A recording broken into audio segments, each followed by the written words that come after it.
here, but you guys in chat, you guys are going to have an option to choose which way you go. Who will win game one? Prediction is up now, so make sure you put your money where your mouth is, because I tell you what, I'm looking forward to seeing this. This is a Rus mirror. We've got on our left-hand side of the map TheMista spawning in, playing the Rus, obviously, in a Rus mirror. Leenock going to be on the other side of the map, nearly.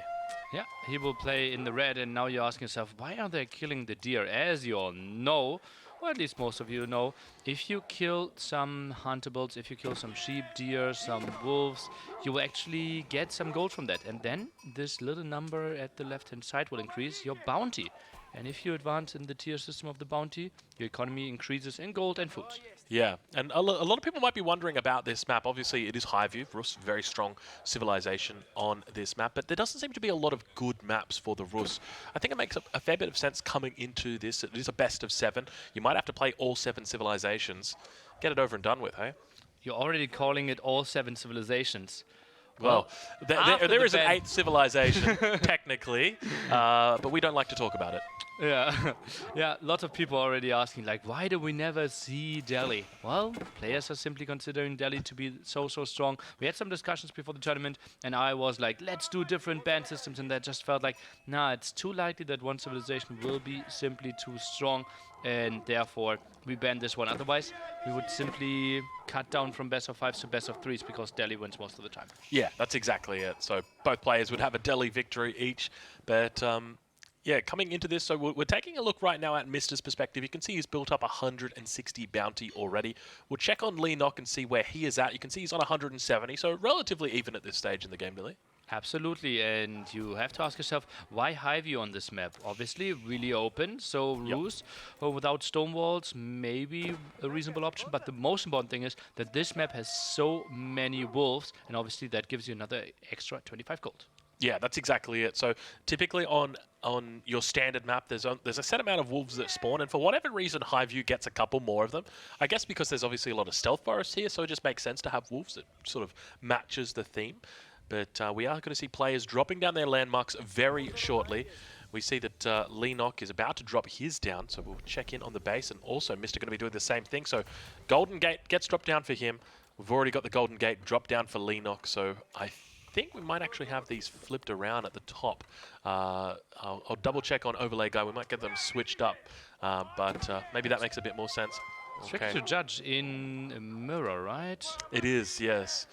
But we'll pay attention to it. We'll see. Ah, now we see wheelbarrow in production. So we can go to a hunting cabin and actually check that one. Hunting cabin, not researching wheelbarrow, but researching wheelbarrow on the left-hand side. So switch around. Drongo. The old switcheroo. Strong move. There you go. So it looks like Mr. No wheelbarrow yet at this stage, coming through for, I think, yeah, was it the wheelbarrow coming through for Mr.? Yeah, it should be switched around. You already were on the case and correct that case for sure. And now we see Leenock with the 4th scout out here just popping, while we see Mr. still at 3. All right. Well, yeah, I guess the name of the game here is going to be those scouts, isn't it? Typically, we see a lot of scouts coming out early. Professional scouts always going to be an option here as well. We see now the new age beginning, and it also seems like that we might have professional scouts coming through any second now. Leenock is indeed researching professional scouts on the right-hand side of our screens. We can see that. Apparently something weird happened. I think the wrong person hosted. So Mr. is actually in red. The overlay read the civilizations correctly. It's simply the wrong person hosted. Typically, we told everyone, if you see the door in the background, if you see the small plug in the background, left-hand side, it should always be the blue player. They confused that, and that's why we were so confused, and Overlay Guy went crazy behind the scenes. Okay, that makes a little bit more sense. So we'll just double check. We're going to click on the blue town center. It should be Leenock's town center. Let's have a look. Yes, you can see it's got Leenock's name down there. So apologies, it might be a bit confusing because not only do we have the blue on the left side, the red on the right side, but we've got them flipped on our screen. So hopefully there's not too many mistakes, but we already start to see a horseman coming out for Leenock, whereas we've got for Mr. It's going to go for a knight. Okay, well, still has some more gold. Obviously didn't have to invest into wheelbarrow there. So certainly an option. And now we see Mr. also going for professional scouts, something that Leenock cannot afford. Yeah, he's I guess that's the consequence of taking that early wheelbarrow is you really cut yourself off there, don't you? What's the old saying? You cut yourself off in the nose to spite your face, something like that. What? Yeah. We have this saying where it's like, well, you've done something good for yourself, but at the same time you've done something bad for yourself. You've shot yourself in the foot. How is cutting your nose off a good thing? To spite your face, you know. You're maybe you're angry at your face, and so you cut your nose off. But then it's like, well, it's your face, and you've just gone and cut your nose off. You idiot! What are you doing? Okay. Keep your nose on your face, Mr. Potato Head, I guess. Okay. Okay. Well, we still have the 90 out for Mr. Tries to protect his own scouts, horsemen, as we saw before. Second Knight now joining, and Leenock can't achieve much here. And then you have to question, how much is Wheelbarrow really giving you? Yeah, at this point in time, still not 100% the best, especially considering that Mr. has got those professional scouts out. They're going to be doing so much work for him. And now we start to see some spears moving out across the field as well. Mr. potentially looking to get in these hunts. He's got to be careful, also going to be getting out some spears himself here and really looking to defend. But now those Lancers doing a great job of just stopping this. We'll take a look over at Leenock's perspective. We'll see what he's got coming on in the queue. It looks like a second Townsend are going to get added here. Indeed, and well, then that makes somewhat sense, right? He can go for those berries. Townsend are also protecting the woodland there, and will have a really tight base. It just feels so weird. It just feels like players are a bit different, right? Mr. is normally the tricky guy. Mr. is normally the guy that is going for the crazy moves. But this time, Leenock simply adding the town center, Leenock the one with wheelbarrow. Yeah, interesting play. So now we start to see the wooden fortresses coming down as well. Just say what you just wrote to production, Drongo. I said, is it possible to flip cameras and overlay for this match? I thought you wrote something different. Oh. I thought you basically accused production to be wrong.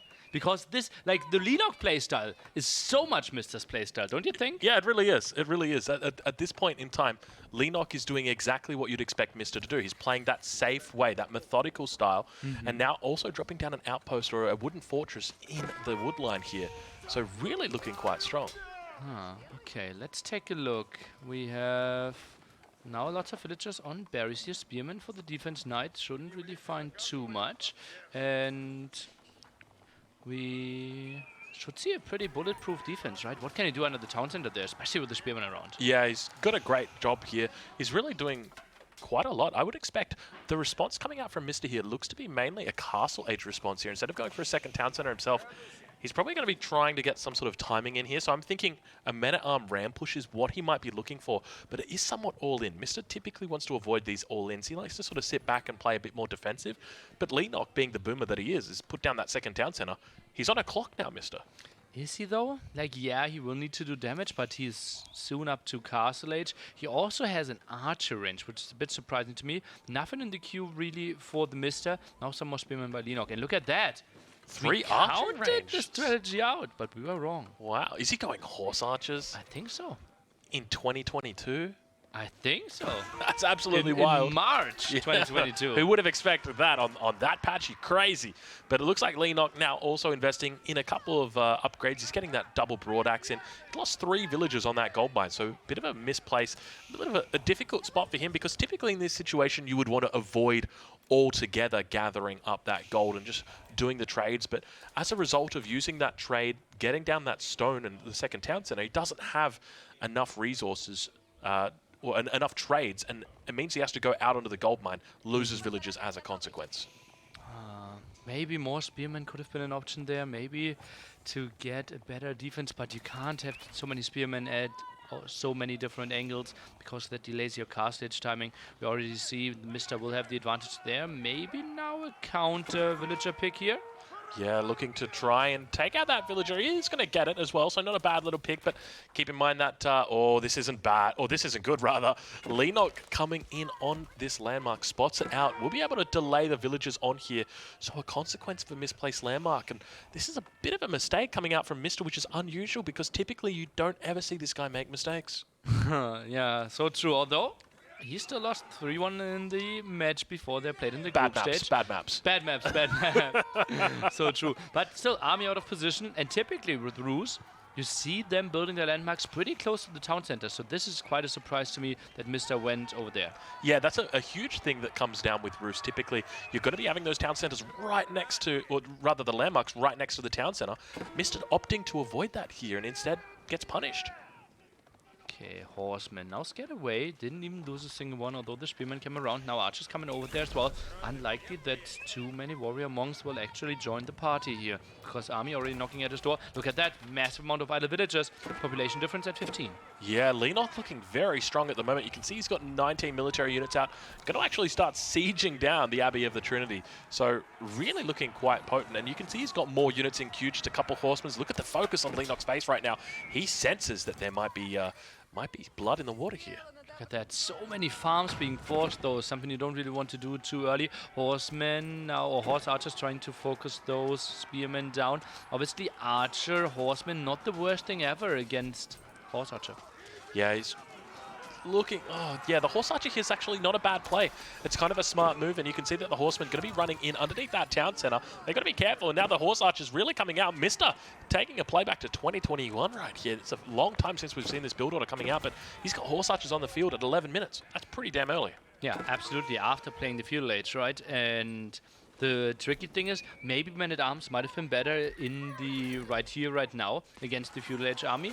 But then again, your opponent can go for a horse archer, and then it's tricky to come back. Now, it is TheMista building his horse archer numbers, and Leenock can't really go for horse archers himself, because then he's going for the same strategy, simply later. Yeah, that's exactly it, and he's just going to be behind. But now Mr. he actually cancelled that blacksmith on the back. He's dropping one down at the front. First relic of the game coming in for him, so he's up ahead of his opponent. He's got a nice little window here to pick up these relics. Typically, the window should exist for about 3 or 4 minutes, which should be enough to get all of the relics in. When it comes to the relic spawns, there's 3 very safe relics, or I say 3 relatively safe relics for Leenock. So it's going to be a bit of a fight for him to get those further ones out. We have armor upgrade now coming in for Mr. So he's scared of the archers doing some damage. He obviously himself with the horse archer is having quite some damage for himself. And let's see how many villager kills he finds. Leenock with a reasonable reaction loses 2, might lose like 4 or 5. Yeah, this is really good for Mr. This is exactly what he needs to get back into the game. He's lost quite a few villagers so far, and now we actually see Leenock going up to the next stage as well. So we'll take a look and see which landmark he's going with. It looks like it might be the High Trade House. Yeah, looks like it, next to a woodline, something we don't see too often. Horse archers might find this one. That should be more villager kills, Drongo. This isn't good right now for Leenock. Both players losing villagers when they're dropping down their landmarks, and it looks like he's going to be able to pick out quite a few, almost committing there to another villager. I think that's 4 villagers dead on the ground.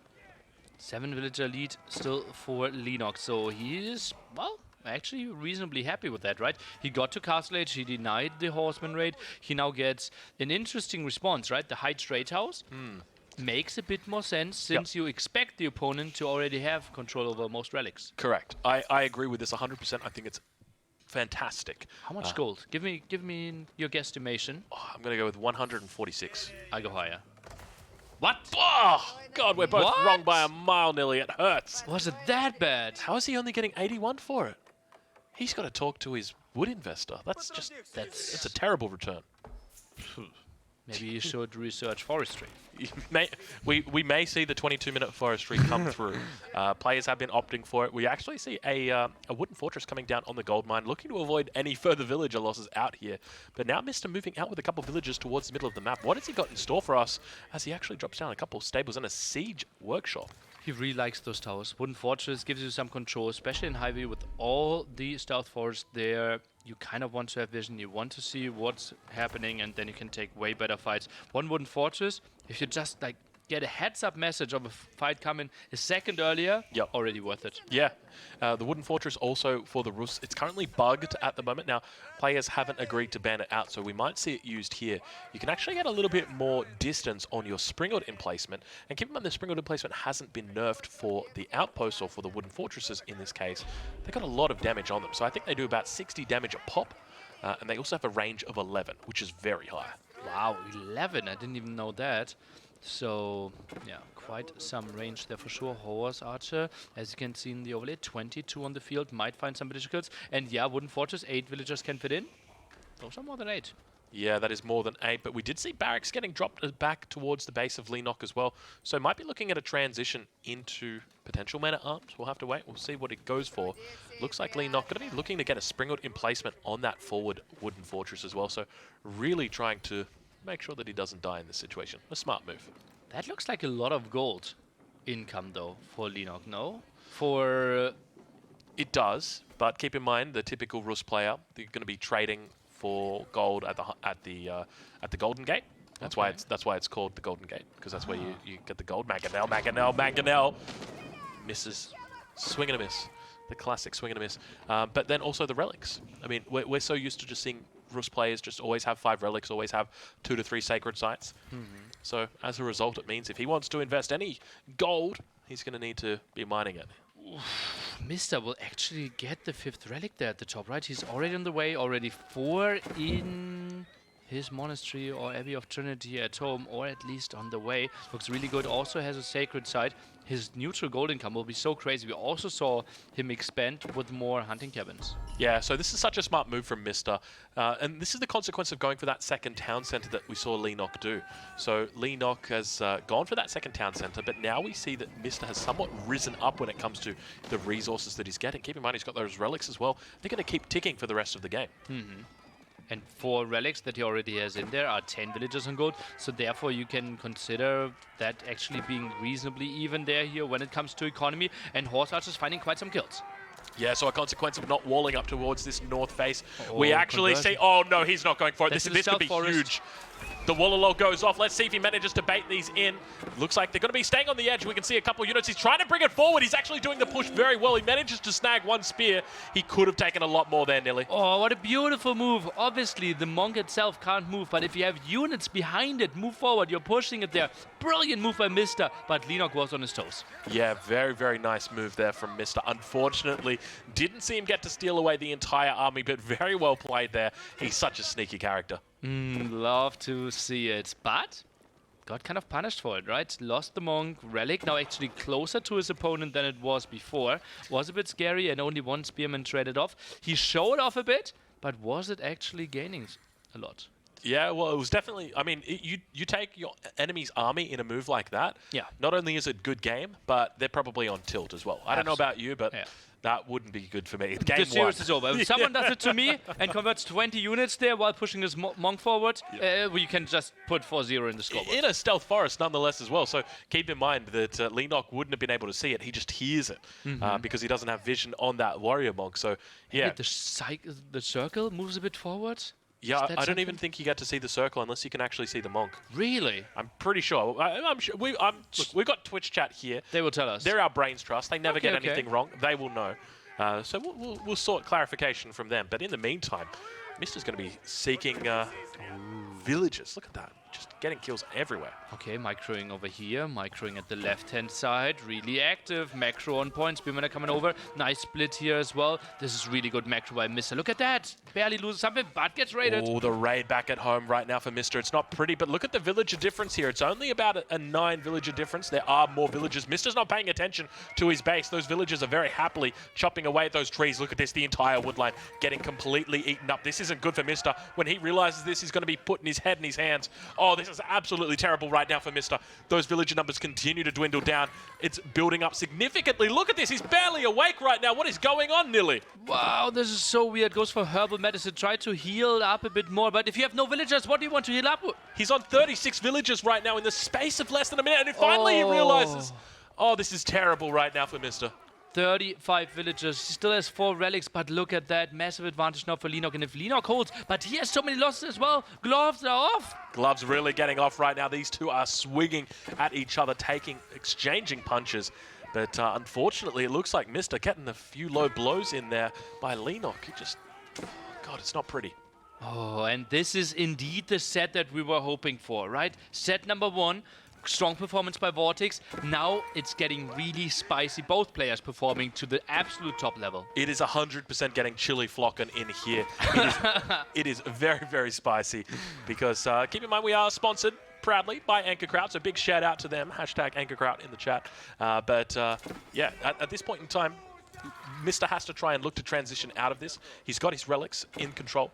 He's got his villagers, only 34, so he's down about 20 villagers, also down a second town center. So it's a huge amount of resources. Every single time I see the same amount of villagers as military, I think, wow, he has a lot of military. In this case, my thought was more like, wow, he has very few vills.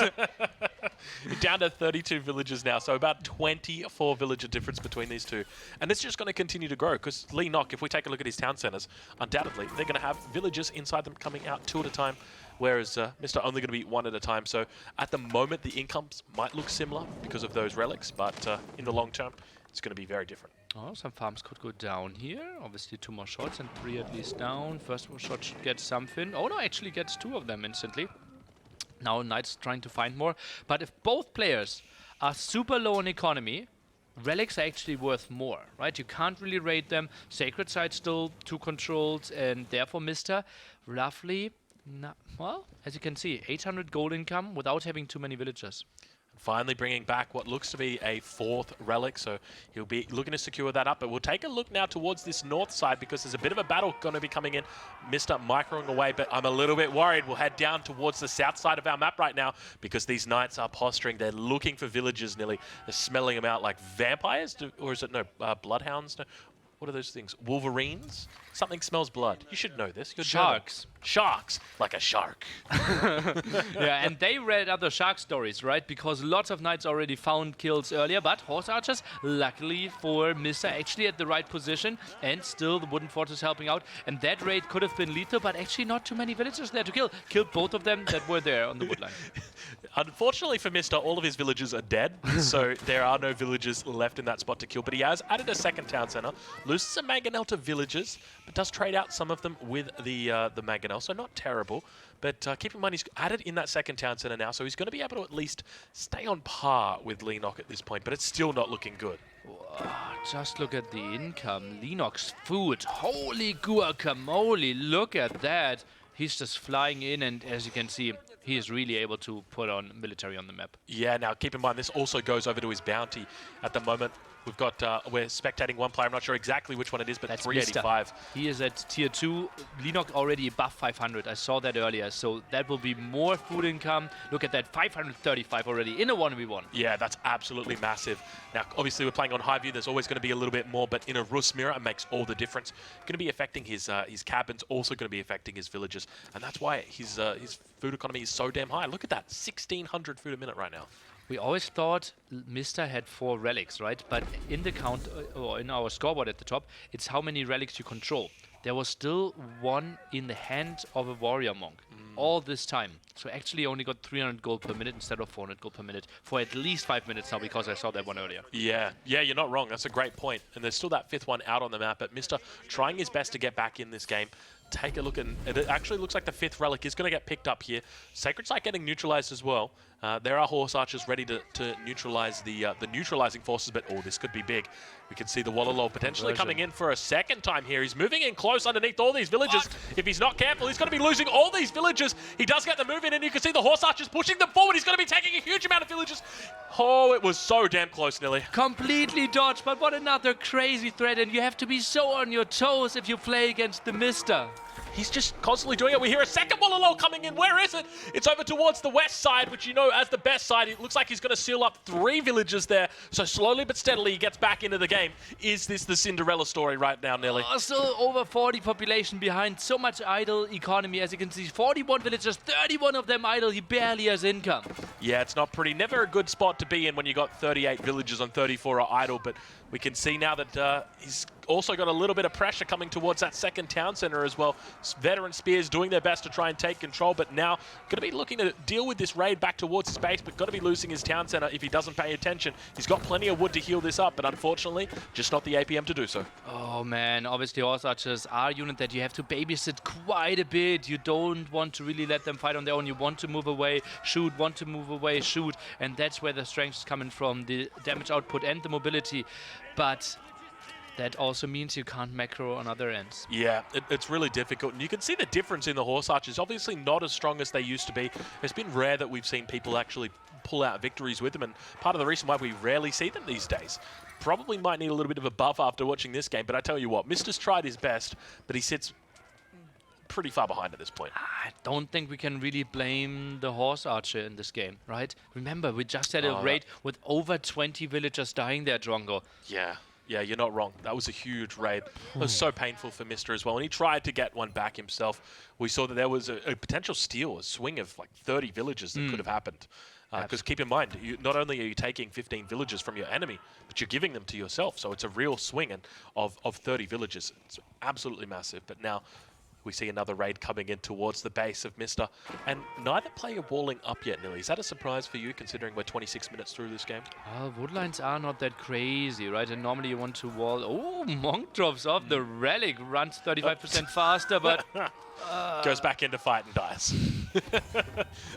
Definitely a 10 for like effort, 0 for execution. That bad? Okay, you're harsh. You're harsh. Villagers are trying to run away. Look at that. Mister now drops below 30 villagers. Will save at least some of them, but just hurt so much. His economy is in shambles. 54 population against more than double of that by Leenock. Yeah, I mean, at this point, how does Mister pull this back? Is it just some sort of crazy raid that happens that he somehow manages to do? What can he possibly do to come back into this game? It's only possible if Leenock underbuilds cavalry. I think if he goes full spearman and gets out microed fully and loses a lot of villagers, then horse archers are obviously shining. Yep. But the moment Mister just sees Leenock constantly going for army, constantly fighting, trading off armies, the better economy will pay off. And oh, he's doing it. Is he doing it? He's going for the snipe. Look at those villagers moving forward. How much stone does he have in the bank? He's got 300 stone at the moment. But what snipe is that going to be, Drongo? I think he was going for a hunting cabin snipe. Not a lot of success there, unfortunately. Good game does get typed. He knows he's not getting this one out. And we have our first game victor. Leenock successful in the Rus mirror. G to the G and Leenock happy. And you already know that Mister on the other side is now telling him why he should have won that game and how Leenock misplayed. Yeah, Leenock massively misplayed. If Mister had seen that 25 villager raid, he'd be you would have been so dead. Yeah. Like, I played it so much better. You only got lucky. You got lucky with that raid. Leenock. That was a massive... That raid was huge, though. That was ridiculous. So he had 4 knights in there on the wood line. The raid kept going to the point that it got to the farms. And I think it was only then that it actually got shut down. Absolutely wild stuff there. I think looking back on that game, my highlights definitely had to be the warrior monk push. I love that. And I think that's going to be one of those strategies, well, not strategies, but tactics that we start to see more and more of. Okay, and maybe chat can rate that move on a scale of 1, dry corn, till a scale till 10, chili jalapeno. Chili jalapeno. Well, how spicy was that move with the Warrior Wong push? It's definitely on the jalapeno end. At least that's the way I'm feeling about it. It was very spicy. Could have used a little bit more seasoning, though. Okay. Yeah, it wasn't really garnished to perfection. Didn't really... We can actually see that... a 10 gifted subs. Yeah, I see a 10 gifted subs. That's pretty spicy. Pretty spicy. So, yeah, not too bad. Oh, we see it again. Oh, Look here at we that. go. Trying to push in, and as you see, now he will put some units behind it and then move the units forward to push the monk with the conversion. Look right there, yeah, just so good. There was another one that he did on the villagers. That was the one that really could have been super spicy. I think this one probably more towards the corn, maybe about like a 4, so a bit of paprika maybe. Yeah, maybe some green paprika. Yeah, but definitely that other one. I'm looking over to production. Hopefully we can get that second one up because, I don't know, after so watching close. it, I tell you what. Yeah, that really could have been a game breaker, a game maker. And easy, as you said, like 30 villagers swinging there. Would have been a big question, like, does he actually maneuver out with those villagers? How can he save those? Yeah. But just taking away so much from the opponent. And, as you said, a massive moral victory as well. Yeah, huge moral victory there.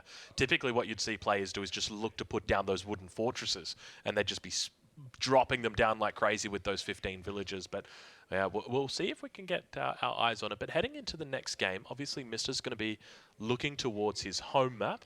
It will be Arabia. It's going to be Arabia. Okay, so not a bad map there for him. It looks like we've... too slow. So not a bad map. It looks like we are going to have some civilizations soon through for you shortly. We'll have a look and see. What are your suspicions before... On Dry Arabia, I will say Mr. plays Mongols, Leenock plays Abbasid. I reckon it's Abbasid Mirror. Damn. You got Completely. Mr. French, Leenock, Mongols. Okay. A little bit of mind games going on here. Yeah, apparently. And this is an interesting matchup. French and Mongols both underperforming in the tournament. Yep. At least when it comes to win rates, more on the bottom end. Typically, we think Mongols are better against French simply because we felt Tower Rush were so good, Spearmen were so good early. French didn't really find the answers, but Mongols not really successful with that strat. Yeah, Mr. especially being one of the pioneers of this new way of playing into the Mongol Tower Rush. So typically what we see him do, and I expect that we'll see him do here, look to get up around that 5-6 scout mark and really start to apply pressure on that tower. Here we go, here we go. Push. Oh, it was so close. Look at the push coming up right there. He's really trying to get it in there nice and deep like... Yeah, that was very spicy. That was definitely a chili flockin' at least. It's up that end. And... That was a nice move. Oh, I think it deserved at least some conversion. He got the 3 villager conversion. Yep. Another game, we go wild there. This one didn't scratch the highlight potential that he already gave us. Yeah, definitely. When it comes to the Mister, you expect big things. And he definitely, I mean, it was up there, faded away. So let's look towards game 2. Maybe we see some more potential. I mean, what are the big plays likely to happen for Mister? Well, I already see it. It's mangonels. I see like 3 mangonels in a stealth forest, a whole bunch of crossbows walking up from Leenock. Bam, dead. I'm calling Dry it now. Arabia, no stealth forest. Sorry to break your dreams there. But yeah, certainly, like, Mongols still have a silver tree, Drongo. There's still options. Yeah, that's a good point. Yeah, Leenock could look to silver tree here. Yeah, I mean, we could see a fast imp. No, you wouldn't see a fast imp on this map. I'd love to see a Royal Institute. Yeah, I think it's actually heavily undervalued. Yep. Right? Lots of people wouldn't even know what it is. Basically, it gives you more upgrades Yep. for your stable units Yep. that are also cheaper. Yes, and not available to you in the Castle Age normally. Typically, you'd have to wait till the Imperial Age, but we do see players now looking like they're tapping away on their keyboards. You can see Mister's fan just blowing away right now. At the same time, I think I can see messages from Leenock's girlfriend on his screen, but we'll have to learn a little bit more about that later because we are heading into game number 2. It is going to be TheMista versus Leenock, French versus Mongols. Ladies and gentlemen, welcome to the second game in this series. Spawning on the right side of our map, playing in the color blue, it is going to be TheMista on French. And his opponent from South Korea flew in quite some time. Drongo's girlfriend. No, Drongo's boyfriend. How did I butcher that one? Oh! There's nothing worse than butchering a punchline. It's Leenock. It is Leenock. Look at that. Did you see that? This is something I'm a big fan of. So if you can capture a sheep, it will run all the way around to you like that at full speed. And he's gone all the way around. Actually, the Khan could find a kill there. And now the town center scouted there. Mister will have a good idea. And maybe can even cut this one off. And then all of a sudden, Khan is in the center or in the corner of the map and will never be first. Mister should get lots of sheep here compared to our Mongol player. Yeah, and that's a really good point. The way that he did that, so many other people would have looked at that position and said, okay, I need to fall back. I've spotted out the town center. I can safely move back. Instead, he says, no, I'm sticking to my line. If you kill my sheep, that's fine. You have to wait for it. And he goes around, loops around and collects some more sheep. And now we already see a barracks coming out. This is exactly what Mister wants. Typically, he loves playing against this early Mongol aggression because it puts the Mongol behind and it doesn't do any damage to him. Could we take a look at the sheep count of Leenock? I wouldn't be surprised if he's maybe up to 5 now. Look at that. Wow. It's really scary. That and he will is- walk into an area that Mista already scouted in the center as well. Yep. I honestly think he will be kept to maximum of 7 sheep in this game. Yeah, and we can see that Mister's on 2 scouts here as well. So he's going to be covering all those new positions as well. And, you know, leaving absolutely nothing there for Leenock. So keep in mind, Leenock also going for a barracks here, not looking to go for that pasture, which means he's going to be even further behind on the food camp. And now we start to see that the villager is moving out. It's going to be a single villager play here, nearly. And to Spearman French, we still said it, might struggle against that, not super easy, but luckily for the Mista. Defensive gold, defensive woodline, and obviously sheep super close to your town center. He's going to be very happy with this. This is such a great spawn in for him. I suspect that we might even see a wall come down behind the woodline as well.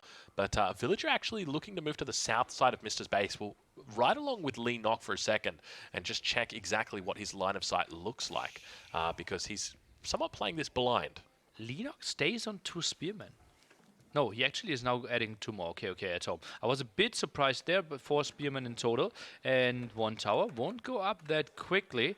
And as we can see, Mista, he's not too far away from getting to 100 wood. Maybe he can even build a counter tower. And obviously will be faster than his opponent. Another sheep for the Mista. Yeah, so now he does spot that outpost. So Leenock not going with a safe outpost here. This one is rather dangerous, and you can see the villagers now moving forward. He's trying to pick off one of those sheep. It looks like the sheep is going to go down, but it goes down on the berry, so not a big deal. He's going to mill that bad boy up later anyways. But you can see that the town center firing. The town center's got a pretty decent range on it. Did you see that? Yeah, the spearman, he overstepped a bit. Now, as you can see, whole position for those. The tower will go up. Spearman coming from the other angle. And I'm a bit surprised that Mista didn't decide on a defensive tower there. Maybe feels like if he goes to the right-hand side of that woodline, he's still fine. Yeah, we can now see some scouts beginning to build up for Mista as well. He's got 2 so far. I'd expect that once this School of Cavalry comes up, he's going to be looking to educate a few more scouts potentially. But we start to see the spears as well. And take a look at Mista's resources at the moment. He's got enough resources, going to be dropping down that archery range as soon as he gets up. There we go. It is coming down. And a few spears on the gold mine as well, but I wouldn't be too fussed about this. I suspect it's probably just going to be healed up.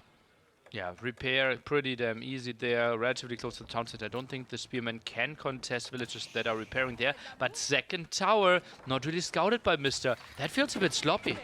Yeah, it's a difficult position. I think a wall behind this would have definitely helped him out. But keep in mind, every outpost that gets put down by Leenock pushes him further behind. It's 100 wood, which could almost be a pasture.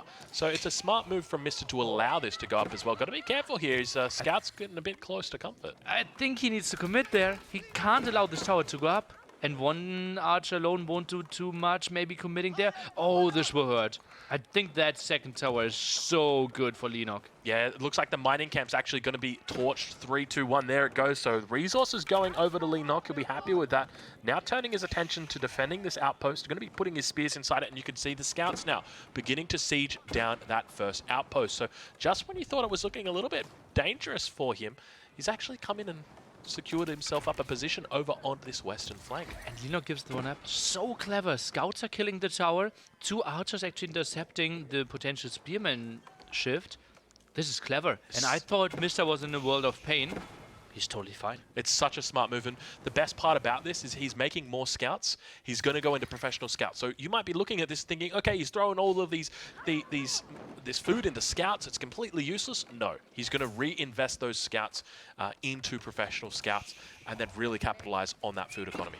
Still 161 gold short of that, though, plus the mill, plus the research time. So will take quite some time, but certainly he can use those. Also, we have seen him fight with the scouts quite a bit. Yeah, he's a big fan of them. We do see that mill going down, so professional scout's probably going to be on the way soon. And you can see Leenock, how many villages he's invested in putting down this landmark. And you can see a stable going to be going up for him. Only 1 pasture. And as I mentioned before, every single outpost that goes down here is a pasture that almost could have gone down. I think the difference between them is not a lot. Spear's going to be coming out here. He's got to be careful. He does lose 1 scout, but archers were slowly but steadily taking down those spears as they did come out. This is going to be interesting. I'm really surprised how Leenock is playing this one. This one, like, the spearmen are now going down. I love the defense by Mr. Now the big question is, what are the next steps? Horsemen, obviously really good against scouts and archers. Yeah, so now we see he's going to pick up these spears for free. So he'll be very happy with himself here. Gets a perfect trade. Cleans up both of the outposts. All the pressure gone. Not a single villager lost.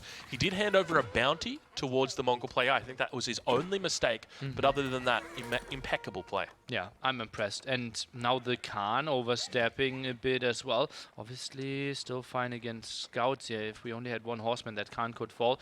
And now we still have to go back to the base of Leenock. Could we get a count on those sheep? Because that doesn't look pretty. Yeah, I'm going to go with pasture. 3. Oh, It's 3. Oh. And those won't have full HP, full food anymore. yeah, that's a great point. A 4th one now coming out. He's got them fortunately on the Uvu as well, which means he's going to be able to get them out. You can see another pasture going down there. So it's not the worst case scenario for him, but it's not pretty. Just doesn't allow him a smooth transition, right? Look at that. Exactly. 2 horsemen on the field, another 2 in the queue. Now we see professional scouts from Mr. will get quite some control. But Leenock, what is he doing with all this gold? He doesn't even have enough food. Yeah, at the moment you can see he's sitting on about 200 gold. And now the scout's going to come out and be really annoying. He's got to be careful here not to overcommit these scouts.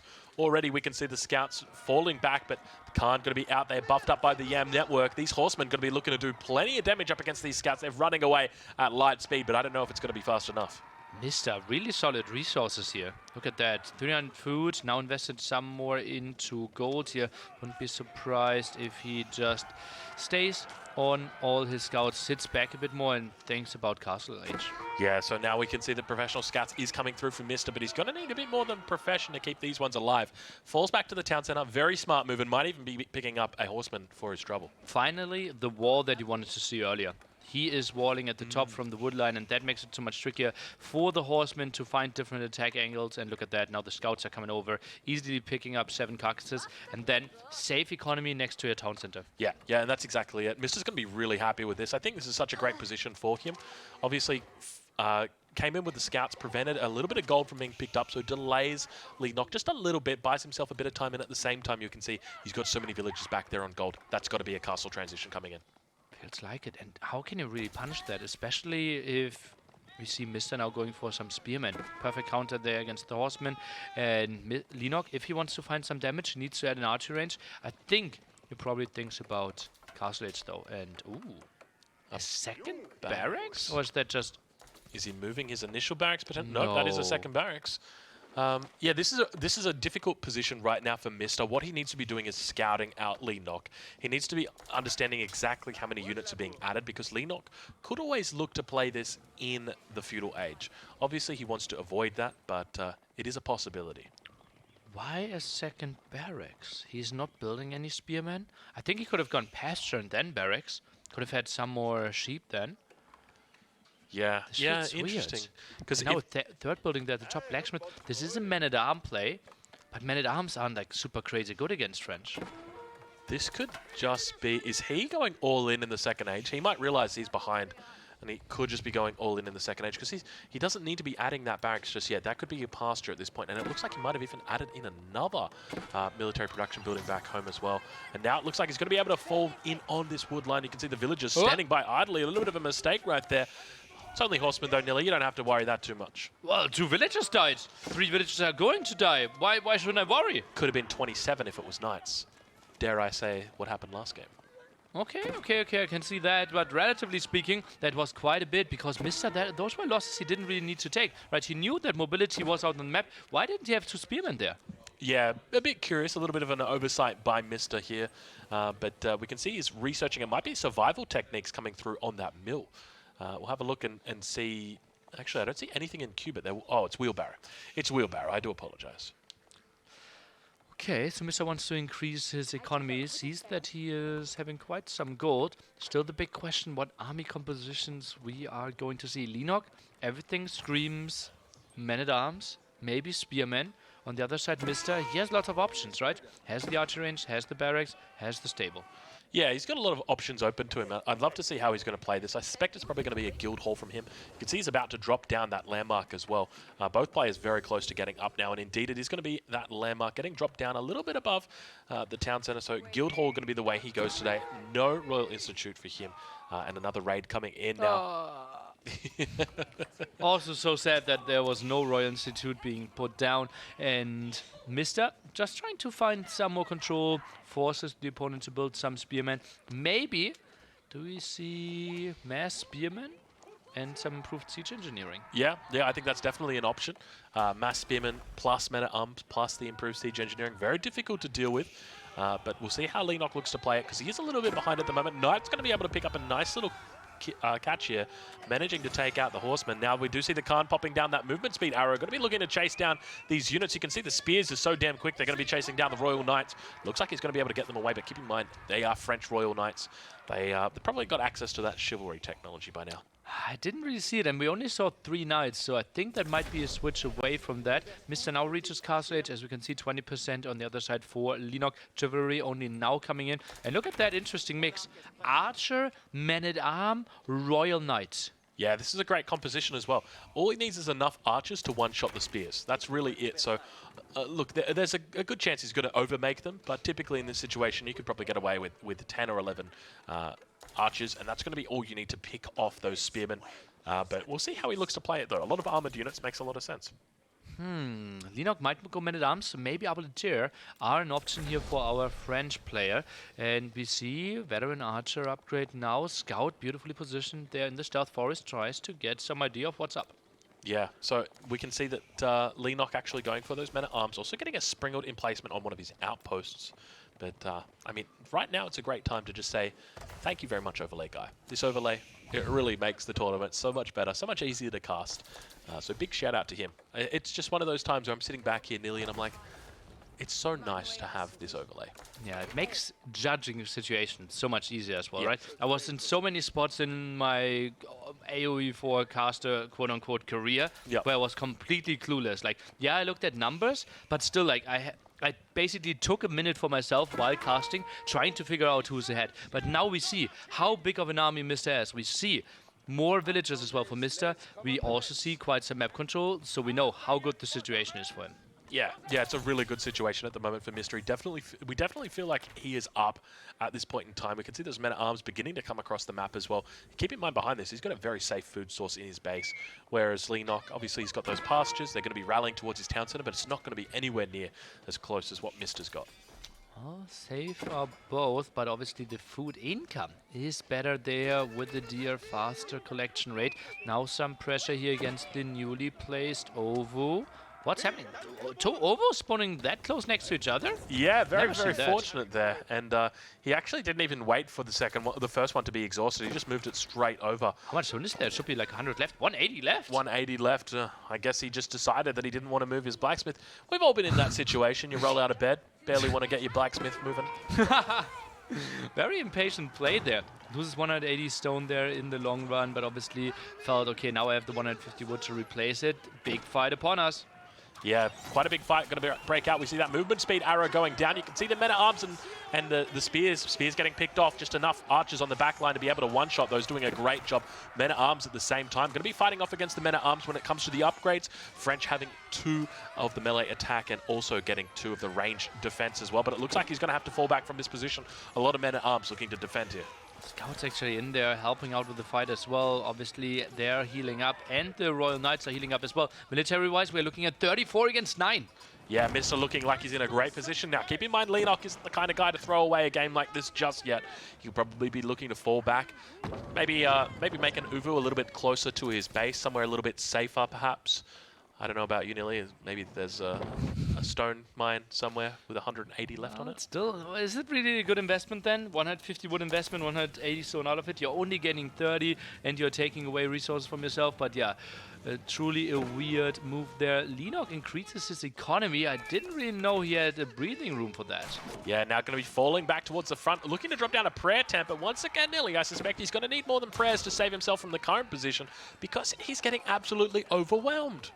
Well, that's why he's building a prayer tent, to get more prayers out and sending thoughts and prayers. It's a market. It was a market. If Facebook taught me anything, thoughts and prayers are helping.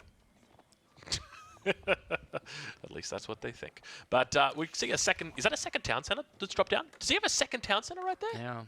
so greedy. Also eco upgrades while being punished so heavily. Did he maybe think he needed to come back that way? Wow, there's an interesting dynamic into the game right now, because now it kind of says, well, Mr. has to finish the game. If Mr. doesn't finish the game right here, right now, oh, I got that song in my head. You know that song? Right here, right now. Yeah, you know. No, what song? I don't know. But the problem is that Leenock now is in the driver's seat. If he survives, then he wins, or at least his economy is going to be in a position to win. Mr. on the other hand, very cognizant of the fact that his enemy may be looking for a bit of an economic play, and goes for an aggressive one, dropping down a keep right on top of this Mongol town center. But Mongols, as we all know, they could easily drive away with all their stuff except the outposts and maybe go for another gold further in the back. Units are now coming in. MarineLorD really good at defending. Yeah, this Mangonel in a prime position here behind the two outposts. You can see the men-at-arms and spears doing a great job, and it looks like he's going to be able to get this keep up. He's got to make sure that he avoids that Mangonel coming forward and getting shots off on those villagers. You can see a couple of villagers already goes down, but once this keep is up, it's going to be incredibly difficult to take this spot from him. Damn, I would have liked to see the Mangonel focus down the villagers. I think there was a spot where he had enough protection with the spearman, but as we mentioned, easily for Mongols to move all their buildings. There's a gold in the back, so we can do that. Plus the town center could be moved, but still, Mr. getting more and more map control. Yeah, and we can see him now beginning to move around the outside of the map, looking for more villagers. He actually spots out some villagers. They do manage to find a bit of safety inside that outpost. Spread out, moving back towards his gold mine as well. Lock it. Lock it. Skip one night and dance. I don't think he's going to need it. You can see the Khan trying to do it himself, but it looks like it does go down. And now this keep going to be focusing down those outposts, and he's really looking like he's in a great position as we see that was bright. Yeah, Stepford out. Those thoughts and prayers that you called for. Yeah, they finally came. AoE 4 in light mode. Uvu is depleted. He's going to have to find a second. Did he go for the 181? The what? The 180 stone one? I think he did. Oh, no. I think he did. No. Well, at least the pastures worked faster during that time. Exactly. Oh, gosh. He's got a nice big one back there. But now it looks like the forces of Mr. definitely starting to round out. You can see he's got 53 military compared to Leenock on 40. So still relatively close, but that trebuchet going to be working down on that keep. Just a few villagers going to be needed for that one. More VortiX being added, wants to probably go for more spearmen here against the knights, but archer numbers are absolutely solid. As we can see on the field, 24 now moving forward, some abilities mixed in as well. And that second town set actually should be really low HP. Knights want to commit against that outpost. I don't really know why though. He just wants to get rid of these because then once, I don't know why either. So random relic standing idly by those idle villagers as well. But he's got to be careful. He might have overextended himself here, Nelly. And you know what they say about overextension. It's never a good thing. I wanted to find an exception to that rule, but okay, if you say it's never a good thing, then it's never a good thing. I mean, have you ever overextended a muscle? It's terrible. Don't you need to use muscles to do that? Don't you need to have muscles to do that? You do. That's a great point. We are both nerds. But it looks like a second town center now getting added for Mr. And this is such a smart move. Obviously, the 2 TC play coming out from Leenock here.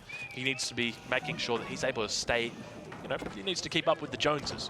And Mr. going to be able to do that here as he continues to build on that villager lead. Going to be taking out that trebuchet as well. Great little spot there. Managing to keep a lot of those knights alive as well. Only looking to lose about 2 of them, I think he got. Yep, I think 2, 1 minute arm or something. I'm a bit surprised. Probably just 2 knights. And I really like the defense of Leenock though. He's really stabilized, obviously knows, okay, economy can't be too bad. I got quite some upgrades, stepped it out for me, for myself as well, and the second town center. So he thinks, okay, if I can continue holding, maybe I can go into an even late game. And we said multiple times that French doesn't excite us too much if we go into the late game. Yeah, that's the thing. I mean, if you're going to talk about, if you're going to rank these civilizations in order of their strength in the late game, French would probably be last. Mongols, probably, mid of the pack. They've got pretty good siege. They've got pretty good upgrades that are in there. Oh, now with the new improved stone, actually they got crazy. You're so easily getting all those upgrades. I think their late game actually really improved. Yep. You can go for all the blacksmith upgrades. Yeah, it can be very difficult to deal with. But we see that Leenock goes for a little bit of a raid up towards that northern position as well. The town center now going to be idle there for Mr. So hopefully he doesn't obey the no-wall challenge too much longer. You can see a little bit of a hole opened up in that wood line, and I'd like to see a couple more walls coming out from him. Okay, MarineLorD's trying to chase this one away. Okay, is active, but will lose the knight. Archers around to scare the spearmen away, though. I feel like that's probably enough spearmen that your enemy's made that you could be making mangonels. So I'd be looking out for a siege workshop. I suspect we're probably going to see one through shortly. There we go. He makes that siege workshop very quickly, gets it out on the field. Let's take a look at the guild hall, shall we? What is the guild hall on and how much do we have? Okay, Not bad. 1,000 food to be grabbed. Mr. actually struggling for food. He could be looking to go for an imp here. This is what we've seen players do. Don Hardy, a big fan of that as well. Using your guild hall on food, you gather up the gold from the gold mine, and then you just bank out that food in a single click, and you go up to the Imperial Age. Obviously, getting to all those farms is a bit of wood investment, so you kind of have to invest twice. So first the wood, then the villager time to get all that food. So it's easier to just go for the gold. Yeah, it makes in the a lot of short term, sense. though. Yeah, in the short term, yes, it definitely makes sense. Mangonel actually coming out. Looks like the double Mangonel. Mister's got to be careful here. He takes a couple of losses, at least a single loss. We see that body of the single archer that remains in the field. How Game sad. stabilizes a bit. Maybe this is the moment where we go a bit for POV, try to see what they're focusing on, trying to understand their mind, and trying to see what the next steps are going to be. Because right now, it feels very strategic. Second keep coming out for Mister, as well as taking out that food from the guild hall. So looking to get up to the next stage, probably a little bit preemptive with regard to that. But we go into the perspective right now of Mister. You can see just a little the top of his head at the moment. The focus right now on the eyes. Look at that keyboard pressed up against the computer. He is in the zone. Actually looks pretty funny with like his nose resting over the heartbeat monitor there. It definitely does. But I mean, we got this second keep coming up now, Nelly. Have a look at that. Okay, raiding still, defense with all the archers in the center, pop 160, soon can imp, the big question, what is he going for? Cancels one villager, Red Palace at the front, that would be so risky, there, traps out, he doesn't know where to place it either. He's got too many keeps, he doesn't know where to put his next keep. That's a first world problem if I've ever seen one. And Leenock tries to make some tricky side attacks happen. Villagers moving around. He obviously only has one gold mine, so he needs to make something happen. Is that TC number 3? No, it's the second one, just replacing. Yeah, there's a huge amount of units beginning to build up for Leenock. A little bit of a window here. We saw up towards the north that those archers were going down, but now sieging down this second town, and I don't know whether it's going to be worth it. We'll take a look on board, and you can see that Red Palace is going up. The villagers did fall back inside the keep. They're going to be out tapping away, but you've got to be so careful of those mangonels. They sit behind the stealth forest.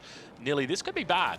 Oh, let's take a look, but Leenock not really focusing on it. Now he sees the Red Palace. Could be some dead villagers. Could be some dead villagers. Mangonel's looking to unfold and gets them safely inside. Does he look to tap away? He can pretty much just hold this position right now for the rest of his life. Khan does to go down on that south side, but up towards the north, these villagers just sit by idly. Mister could be in a bit of a bad spot here, nearly. I think Leenock needs to ground attack between the Red Palace and the keep. So the moment the villagers come out, they instantly get stones to their face. Yeah, that's actually a really good play. We actually see those villagers falling back right now. Mangonel going to be unfolding. The keep does go down. There's only one keep that remains for the moment. Mangonel continues to unfold. This isn't good for Mister. He might have overextended himself nearly. Holy moly, where did Leenock pull that one out? Yeah, great economy, yeah, great upgrades, but it just felt like the stranglehold was so on for the French. And now Mister cancels the Red Palace. He doesn't have enough resources to drop down another one, so he's not going to be able to go up to the Imperial Age. He keeps himself stuck in the third age, but this is a difficult spot for him. How does he look to play this? Oh, this hurts so much. Obviously, if the landmark is getting attacked, you lose the resources. It's not the free cancellation like with other buildings or with other unheard buildings. And now the Mangles at least go down. The keep is still helping out. But oh boy, Mister, I thought he was in full control, but Leenock fighting back. Leenock looking very strong right now. I mean, at this point in time, he is down villagers, but when it comes to military, he's not looking too bad. He's not looking too bad. A lot of archers out here for Mister. He's down on military numbers, and with these archers, they're not particularly strong units. You can see now with our observer inspecting the army of Mister, there's 26 archers there. If we compare that over to Leenock, you can see that it's all this good stuff. You know, the lances, the trebuchets, all those important things. How many traps does he have? I think it's only 4, right? Overlay looked a bit weird. 4. I think it might be 4 packed and unpacked there at the same time in the overlay. And archers, not that great, but lots of spearmen out on the field, right? And that makes it a bit better. Now boiling oil, but really low on HP. Insufficient wood, Nilly. It's my greatest nightmare. I think it happens to us when we start to get a little bit older, and now we're reaching the 26th minute of this game. Mr. definitely struggling with the insufficient wood. Now going to be falling back. Villager's going to get cut down as well. He's lost 3 keeps on this front line. Uh-oh.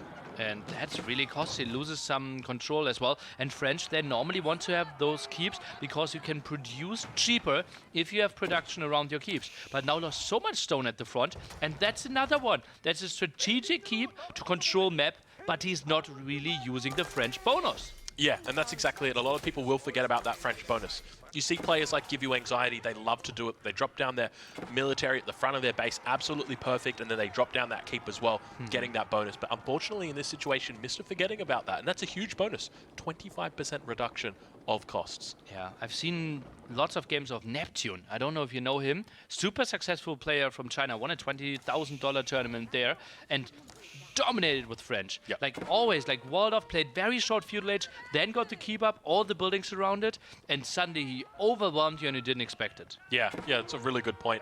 Let's see exactly how he's going to play this, because at this point in time, military count quite even, villager count a little bit ahead, about 30 villagers ahead, but I'm really starting to get concerned with these raids that are going on. We see a little bit of action up towards the north. There might be a raid coming in here as well. Indeed we do, but Leenock going to be able to have eyes on this. He's got that outpost standing idly by, able to fire off a couple of shots towards those knights as well. We'll take a look at the reaction as well. It looks like the step redoubt is down there. He's going to be trying his best to get up the outpost. Not going to have a lot of luck, and it looks like he's going to be falling back nearly. And that's the perfect raiding spot here. Leenock was just thinking about imping. Look at the resources, but it's now getting pushed away from that. Spearmen are coming over. Not a lot of villager losses, and look at that. He feels like he can go back and will punish back. Speaking of villager losses, ladies and gentlemen, Mr. once again finds himself in a difficult spot. Does actually see this one though. That is a relief. Absolutely, and nice insert, nice quick reaction, for sure. Look at that, the farm was even blocked off because there was one sheep. The tower still helping out quite a bit as well. And finally we have a keep at home at a strategic position where I would love to see some building around. Nice little pick up here for Mr. This isn't terrible. At the same time, he's got military pushing towards his front. We'll head back over to that side and check this out, because you can see the Arbor Tree going to begin moving down and cutting those units off. He manages to pick up about 3, 4, 5 potentially.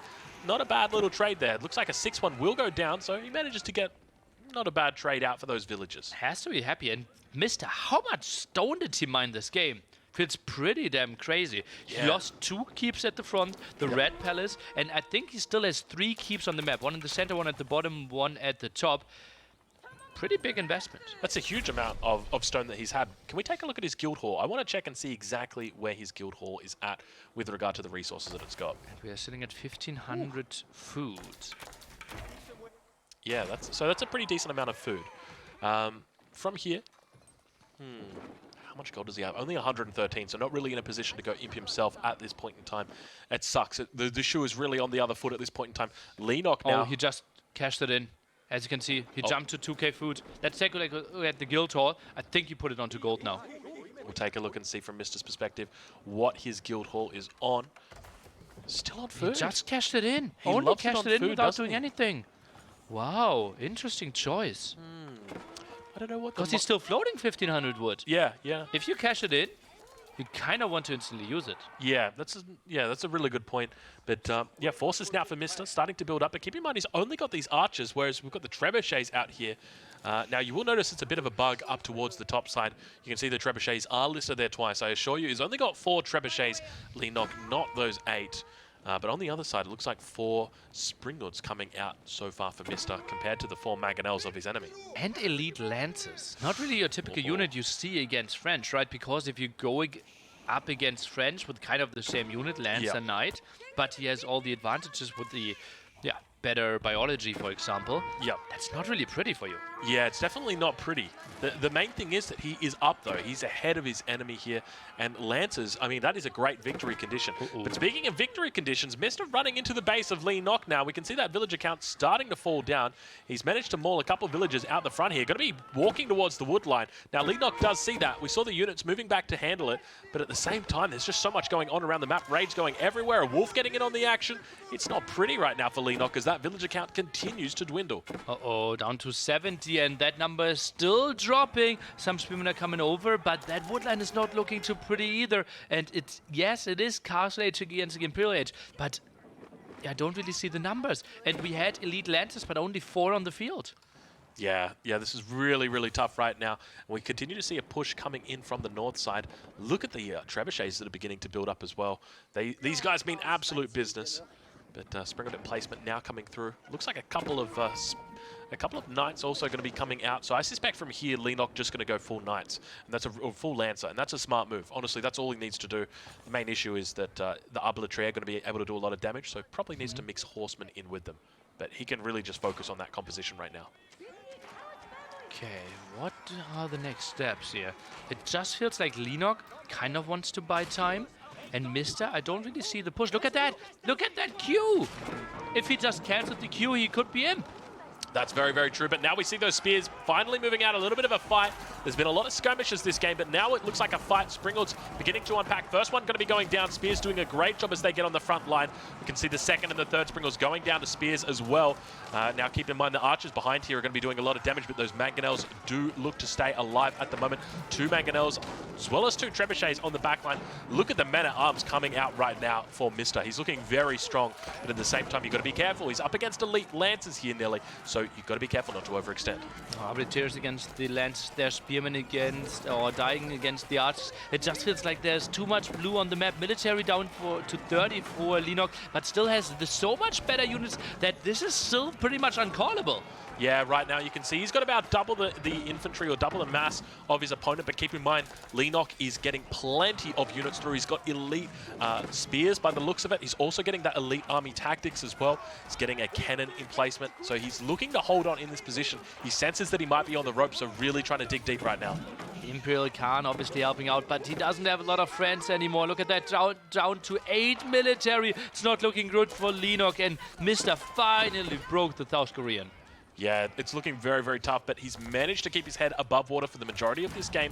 He's up about 40 villages now, so that continues to extend. You can see he's killing villages somewhere on the map right now. I'm not sure exactly where it is, but those villages are just going down. He's about 50 villages ahead, continuing to go down. A cannon emplacements finally through. Elite army tactics still on the way, but right now, Mista looking very strong. And his pulse gets lower. As you can see, he was in the 80s before the fight, in the high 70s, and now he knows, okay, this is my game. I just killed everything from you. I will find some more villager kills, more siege running forward. Long Q is still there. Even goes for textiles, knows, okay, how can I lose? Maybe with some weird counterattacks. Leenock goes for more HP on his infantry, but look at that, 50 military. Even more HP won't save you. Yeah, the main problem Leenock's got at the moment is just not enough production.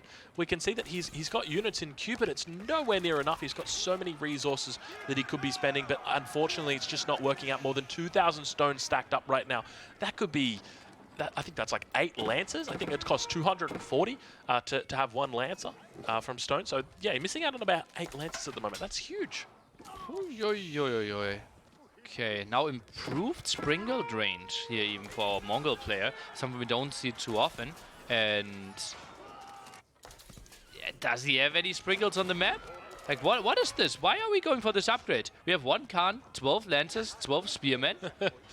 Oh, look, I'm not even sure if we have a siege workshop. Roll the shutter triggers. It's not bad. It's not bad. But yeah, definitely a curious decision to be going for that. And at the same time, we can see that Mista has got a lot of resources starting to stack up. He might be thinking about Imperial here, but he's looking very committed to this Age 3 play.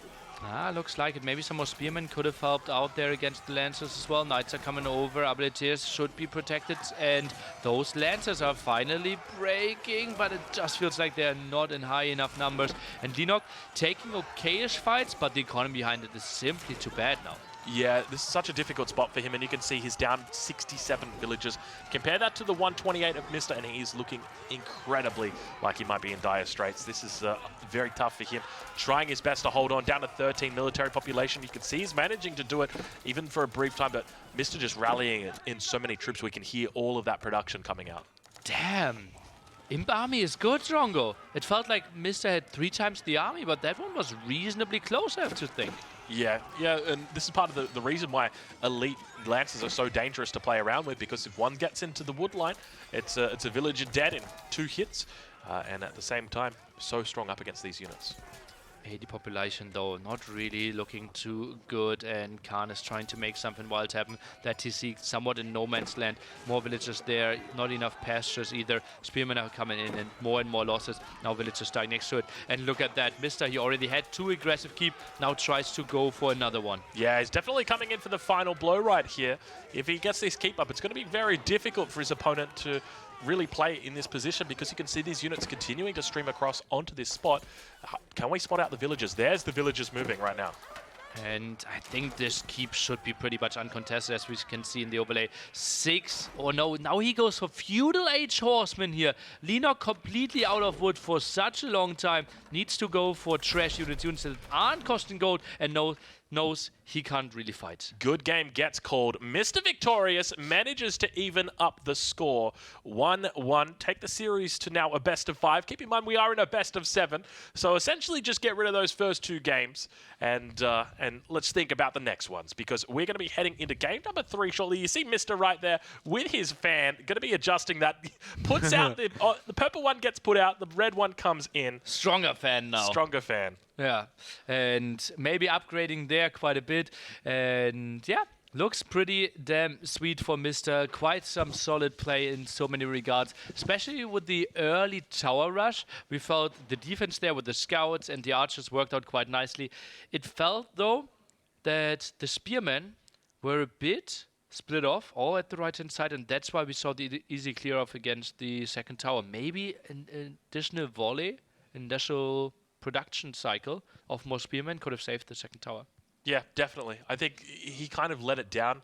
We saw that there were, I think, about 4 spears that came out. The 2 that were around the top, the 2 that were around the bottom. If there had been 2 more that had just come in from the base to reinforce, the tower stays alive. He can't siege it down with the scouts, or if he does, he's going to be losing those scouts. He manages to force a bit more investment coming out from his opponent there. So, yeah, unfortunate play, but definitely something that Mr. expected, predicted, reacted to appropriately, and almost lost that game. So very well played to Leenock, but unfortunately not well enough. Unfortunately, because it felt like he was on the verge of holding there. He had the upgrades. He still went for better upgrades, had the extra towns, and that's something we don't see too often from Mongols, as we said.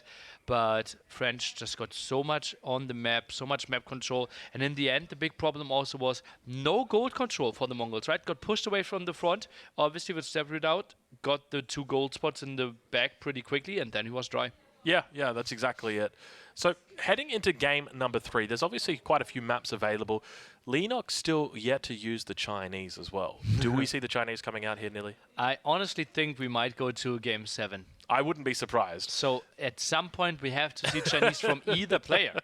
That's a great point. Obviously Delhi banned out by both players. At this point it's more of a formality. I mean, we've just seen Delhi banned, I think, every single day now, except for the first day. So I expect that we'll be seeing that one shortly. But yeah, with regard to you guys in chat, I'm curious to know what you guys want to see, because I don't know about you, Nilly, but I'd like to see some more of this right here. Now, I say that because I'm a big fan of Anchorcraft. They've done amazing work. Tonight we had, I know that you talked about it earlier, but there's been a whole bunch of guys that have jumped in since we've been casting that missed it. We had the most delicious pork tonight. Those little, oh, I guess you don't eat meat. Okay, I'll talk about it. We had the most delicious little pork tonight. It was absolutely amazing. So make sure you check out Anchorcraft. Absolutely awesome. Okay. There you go. Game number 3, map is Lipany. Nice, nice, nice. Another mirror. really aggressive one, right? We had High View, then we had Dry Arabia, then we had Lipany. So the 3 wildest maps already basically taken. Then it gets a bit slower, it gets a bit more tricky. So it feels like, okay, both of them want to play the full aggression, which is surprising. Typically, players are picking in different directions, right? You have one player likes more walled maps, one player likes more water maps. Rarely do you think, okay, I want to play an aggressive game after I just lost in an aggressive game. Yeah, that's a really good point. So I'm curious to know what Leenock's got in his mind. Now, he's a pretty straight shooter, but at the same time, you know, we've seen him pick Chinese on Dry Arabia before. Do we see him pick it on Lipany? He probably wants to avoid an Abbasid mirror. I'm sure that that's something that Mr. would revel in. So I suspect, you know, Mr. might even look to save it, but it is going to be Mr. going with the Abbasid and Leenock going with the French. Ooh, and We feel that French might be suffering in this one quite a bit. We feel like Abbasid, especially if they go for camel archers, have a good answer to the spearmen. They can go for horsemen. They can go for the spearmen as well. Extra town center. And French, we have seen them trying to approach with the second town center even. Yeah, I think it's a really difficult position for French. There's the Abbasid dynasty in the driver's seat. So if the French go for a second town center, that's fine. Then the Abbasid dynasty can just go 2 TC fast castle and then run over the French player. I think the best play in this situation for Leenock is going to be some sort of early aggression. Either if he chooses 1 TC into fast castle himself, or whether he looks to go for 2 TC but play it a little bit more defensively with a keep. I think that up against the Abbasid dynasty and the Mongols, we're probably going to be seeing a lot more keeps coming out. We saw that in a China versus Abbasid game, which was very smart, stopped the Abbasid player directly in their tracks. So it could be something that we see today. Interesting, interesting. Also, like normally French, they really want to play with cavalry. Obviously, Abbasid having great spearmen, having the great camels, kind of pushed away from that. What's a typical army composition that we could see from French? Yeah, I think about French army compositions, and I'm just thinking about knights, baby. It's all about knights. But as you mentioned, then you've got to deal with camels. So it can be very difficult. Arbaletier going to be quite strong, but then they've got to deal with the mangonels. So yeah, it can be really difficult to know which way to go. I'm suspecting we'll probably be seeing men-at-arms, spears, maybe some siege coming out from France. Is that really great for French? Yeah, maybe they have the slightly better economy if they are on even town centers, but still, even faster production. They need to invest so much more food in there because they have to pay the full price and have to pay it more often. Yeah, that's a really good point. So typically they're going to have that window closed for them right after early castle. So about 10, 11 minutes. So we'll see if Mr. looks to... Look at that fan. Yeah, it's just going. It's on full speed. But speaking of full speed, ladies and gentlemen, welcome to our game because we are going to get into here very quickly. It is TheMista playing the Abbasid, the fan favorite. He is looking incredibly in form at the moment. Started off a little bit slowly. As you know, Nilly, he played up against Leenock in, I think it was his first round. Absolutely. Got absolutely wrecked. 3-1 for Leenock there, and some people felt, okay, Leenock looking really hot, and in the end, he made it in top 6, but missed against so many fans, had some massive Ws after that. Yeah, we saw a lot of great play from him. He definitely took a while to get into that comfort zone, but once he got there, he was incredibly strong. But Leenock going to be spawning in on the right side. Are we able to take a look? How close have these players spawned into each other? It looks to be pretty close here. They've got a nice little narrow valley in between the middle. And the narrow valley also has the full stealth forest. This is good. This is fully cliffed off. Oh, this feels weird. It feels like whoever gets a tower up there will have a huge advantage. I agree. I just look at that big cliff overlooking the stealth forest, and I'm like, I just want to park 3 mangonels up there. Look at that. Oh, God, that is so juicy. They'll be able to hit everything from up there. Yeah, it feels a bit like a campaign mission, right? Yeah, You're standing there, then the enemy caravan is going through and you just wreck them. Wait, which campaign are you playing? That sounds like a genocide, nearly. We don't touch people's caravans, we touch their villages. Okay. All right. But it looks like the House of Wisdom coming up right now for Mr. On the other side, Leenock still yet to drop anything down, but we can see double scout from Leenock on the opening. Only a single scout going to be coming out for Mr. at this point in time. Yeah, Abbasid, they obviously are pretty happy with just going for berries. They don't need that many sheep, although we see quite some aggressive scouting towards the north by TheMista. Leenock on the other side would love to get to some scouts, simply because we see the professional scouts as such a big option. Yeah, really big option. Now, one thing to note, Mr. has put his House of Wisdom in the front of his base. Always a little bit dangerous to do something like this, because you've got to be thinking long-term with this. And we've seen it before where Abbasid players have been punished by putting their House of Wisdom towards the front. By TheMista, though. By TheMista, yeah. So, unless he's playing against himself, I think he should be okay. But Leenock definitely not going to be one of those guys that forget about that kind of thing. Okay, let's take a look what the scouting pattern is going to be. We have some scouts at the top. Feels like, okay, still some dark area at the very end. And Leenock, look at that. He doesn't really scout what Mr. is up to. This is normally the spot where you try to see, okay, are you opening barracks? Are you moving to stone? How much do you have on gold? Do you want to play with wheelbarrow? Leenock not that interested. He wants to play his own game. Yeah, and I think that's a pretty smart move up against the Abbasid. I mean, very typically you're going to know what they're up to. They're going to be looking for that second town center. So I think coming into this game, Leenock is going to be thinking, all right, well, I know what he's doing. I know what he's going to be up to. I don't even need to scout him. And we now start to see Mr. going to be scouting out Leenock in this position here. Spots the delayed landmark coming through here. So typically you'd expect to see this landmark coming up a little bit sooner, but Leenock taking his time with it. I'd love to take a look from Leenock's perspective and just see how many villages we've actually got on that landmark. It looks like only 3 maybe, so definitely taking his time. Mr. going to be up very shortly though. Yeah, only 3 on that, but we do have that mill coming up. Looks like it might be an early wheelbarrow coming through here for Mr. Or for Leenock, I do apologize, and indeed it is. So early wheelbarrow coming through. Leenock definitely seems to be favoring this early wheelbarrow ahead of any other player, in my opinion. Definitely we saw LucifoN, we saw VortiX. These guys typically avoid their wheelbarrows within, 20 minutes into the game and they haven't got it. But here we see Leenock picking it up nice and early once again. Okay, love that. We have seen it also in game number 1, right? Where we were even confused. Is Mr. the one that normally goes from wheelbarrow that early? And Leenock won that one. So maybe a good indicator of that this game might be successful for him as well. Goes quite aggressively with the first spearman. What is this? Is bringing out a single spearman towards the enemy base through the stealth forest. You don't expect this. And, I was saying just before nearly that you wouldn't even bother scouting the Abbasid player because you know what he's doing is just making a second town center. Mr. isn't even on stone. Okay, well, what's the game plan here? Spearman rush? He knows that the goal is very open, but still, just think about, like, French can still go for an archery range. Yeah, we'll take a look at Leenock's base. I'd be curious to see what he's got back there. I expect it's going to be an archery range, and indeed it is. So archery range getting dropped down for him behind the town center. Pretty smart. Leaves a lot of space for farms to come through. And we can see this scout just being very pesky, being very annoying with the villagers, and now a stable in response by Mr. So a pretty smart move here. He's going to be looking for a melee composition. Ooh, and Delhi. Spearman rush with some horsemen, but still Dark Age Spearman. Yeah, this is really, really curious. So, yeah, he is getting the upgrade now. Okay. And typically with the Abbasid, it's one of those things that you'd always want to be going for one, or opening with 1 TC into the second town center as quickly as possible. But here we just see Mr. with a bit of a... This is very off-meta. This is almost cheese at this point.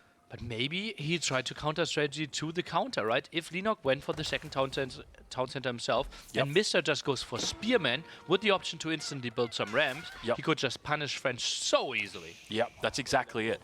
We actually see 1-1-1 now coming through here for Leenock as well, so he knows that the counter, the melee is coming out, so he's going to be spotting that barracks coming down as well. So now from Mr., the question is, how does he react? Does he look to get an archery range himself? We'll check quickly on his base and see what he's actually spotting out, but yeah, it doesn't look like too much else on the other side of this tree line. Archers now easily defending obviously against the Spearman. Leenock gets the upgrade for Feudal Age Spearman as well. Quite interesting, both expecting a lot of horses from the opponent. This is pretty smart by Mr. because typically in this matchup, you'd be dealing with the French Knights, and this is something to consider. You'd be dealing with the French Knights almost immediately. They'd be in your base typically around 520, 530. And if you don't respond with spears, well, you're going to be losing villages. So what does Mr. do? He just says, well, I'm just going to cut the dragon off at the neck. I'm not even going to let it fly. And he comes out, forces this goal to go idle, and now we've got to take a look at his perspective and see exactly what he gets up to. Okay, pulls back his army, tries to combine them again. More horsemen, archers now queued up as well. And just looks like a really smooth build-up. Also, look at the resources. He puts them on the map quite nicely. And, oh, even goes now for some camel archers with that. Camels coming through. This is very curious, the way that he is he's adding in here. So has gone for that third military production building, but just so interesting to see the way he's playing this. So many players typically would be looking to go for a two town center style, but Mr. showing us today that it's not needed, it's not required. You can take control, you can look to be the aggressor here, and he's definitely doing that to great success. Now we can see the scout being sent forward by Leenock. He wants to get an update. Didn't see the army though. Now okay, now he does. Now it's going to be spotted. Look at that force as well. That's huge. Oh yeah, now we have some knights being added in as well, horsemen, and that's still the open gold there at the front. Leenock, he needs to come up with a miraculous defense. Feels like he knows about what's coming up though. Yeah, we actually see a blacksmith coming down from him. This is pretty smart, so he's going to be looking for those upgrades. You can see there's one in the queue at the moment. That is... Second barracks. Wow, so going for mass spears. This is quite interesting. Gosh, I love the way watching this Age 2 play develop for these two players. Very curious. And now we've got... This is quite big. So Leenock is going for the ranged defense, but at the same time, it's up against camels. And that basically means absolutely nothing, because camels do such high damage, especially against spears. If we take a look at the camel, you'll actually see how much damage comes through on those bad boys. So we've got 10 base damage and 20 light melee infantry damage. So that's a 30 in total. So realistically, he's doing 29 damage a pop because of that +1. General rule of thumb. The weaker the unit, the more efficiency an upgrade has. And camel archers are just such beasts, especially with that extra bonus. Yeah. And yeah, that's why we see like from 30 down to 29. Doesn't really make a big difference at a 70 HP unit. 100%. Now we see these camels beginning to move forward. Going to be able to pick off one villager. He gets off the gold mine. Falls back. Doesn't overextend. Plays it nice and safely. I think in all-in from Beastyqt should work really well here. I think it's just so tricky for Leenock to not under-invest here. Let's take a look. Big engagement. Yeah, spears now getting a pretty good trade in on those horsemen. Keep in mind those horsemen don't have a lot of health, but they do have a lot of damage against those ranged units. Manages to take out a couple of those spears. You can see the camels just firing off down there, having plenty of luck. Knights managing to break even, and I think it's looking pretty decent for Leenock at this stage, but I might have called it a bit too early as those horsemen begin to work towards those archers, and nearly this isn't looking pretty right now for Leenock. Down to only one spearman here at the front is Mr. Maybe if we see another knight pop, that could actually be pushed back. And Leenock somehow holds. How does it happen? A little bit of a switcheroo happening twice in a row right there. Very, very curious. But at the same time, if there's anything to talk about, it'd be Leenock sitting at double the heart rate of Mr. right now. Are you surprised by that? He is so crazy, right? Mr. He's an athlete, right? Defend calmly. Indeed, that's what he's doing. And this time even aggressing calmly because he is just so cool in those situations. But Leenock, heart rate high, defense skills high as well.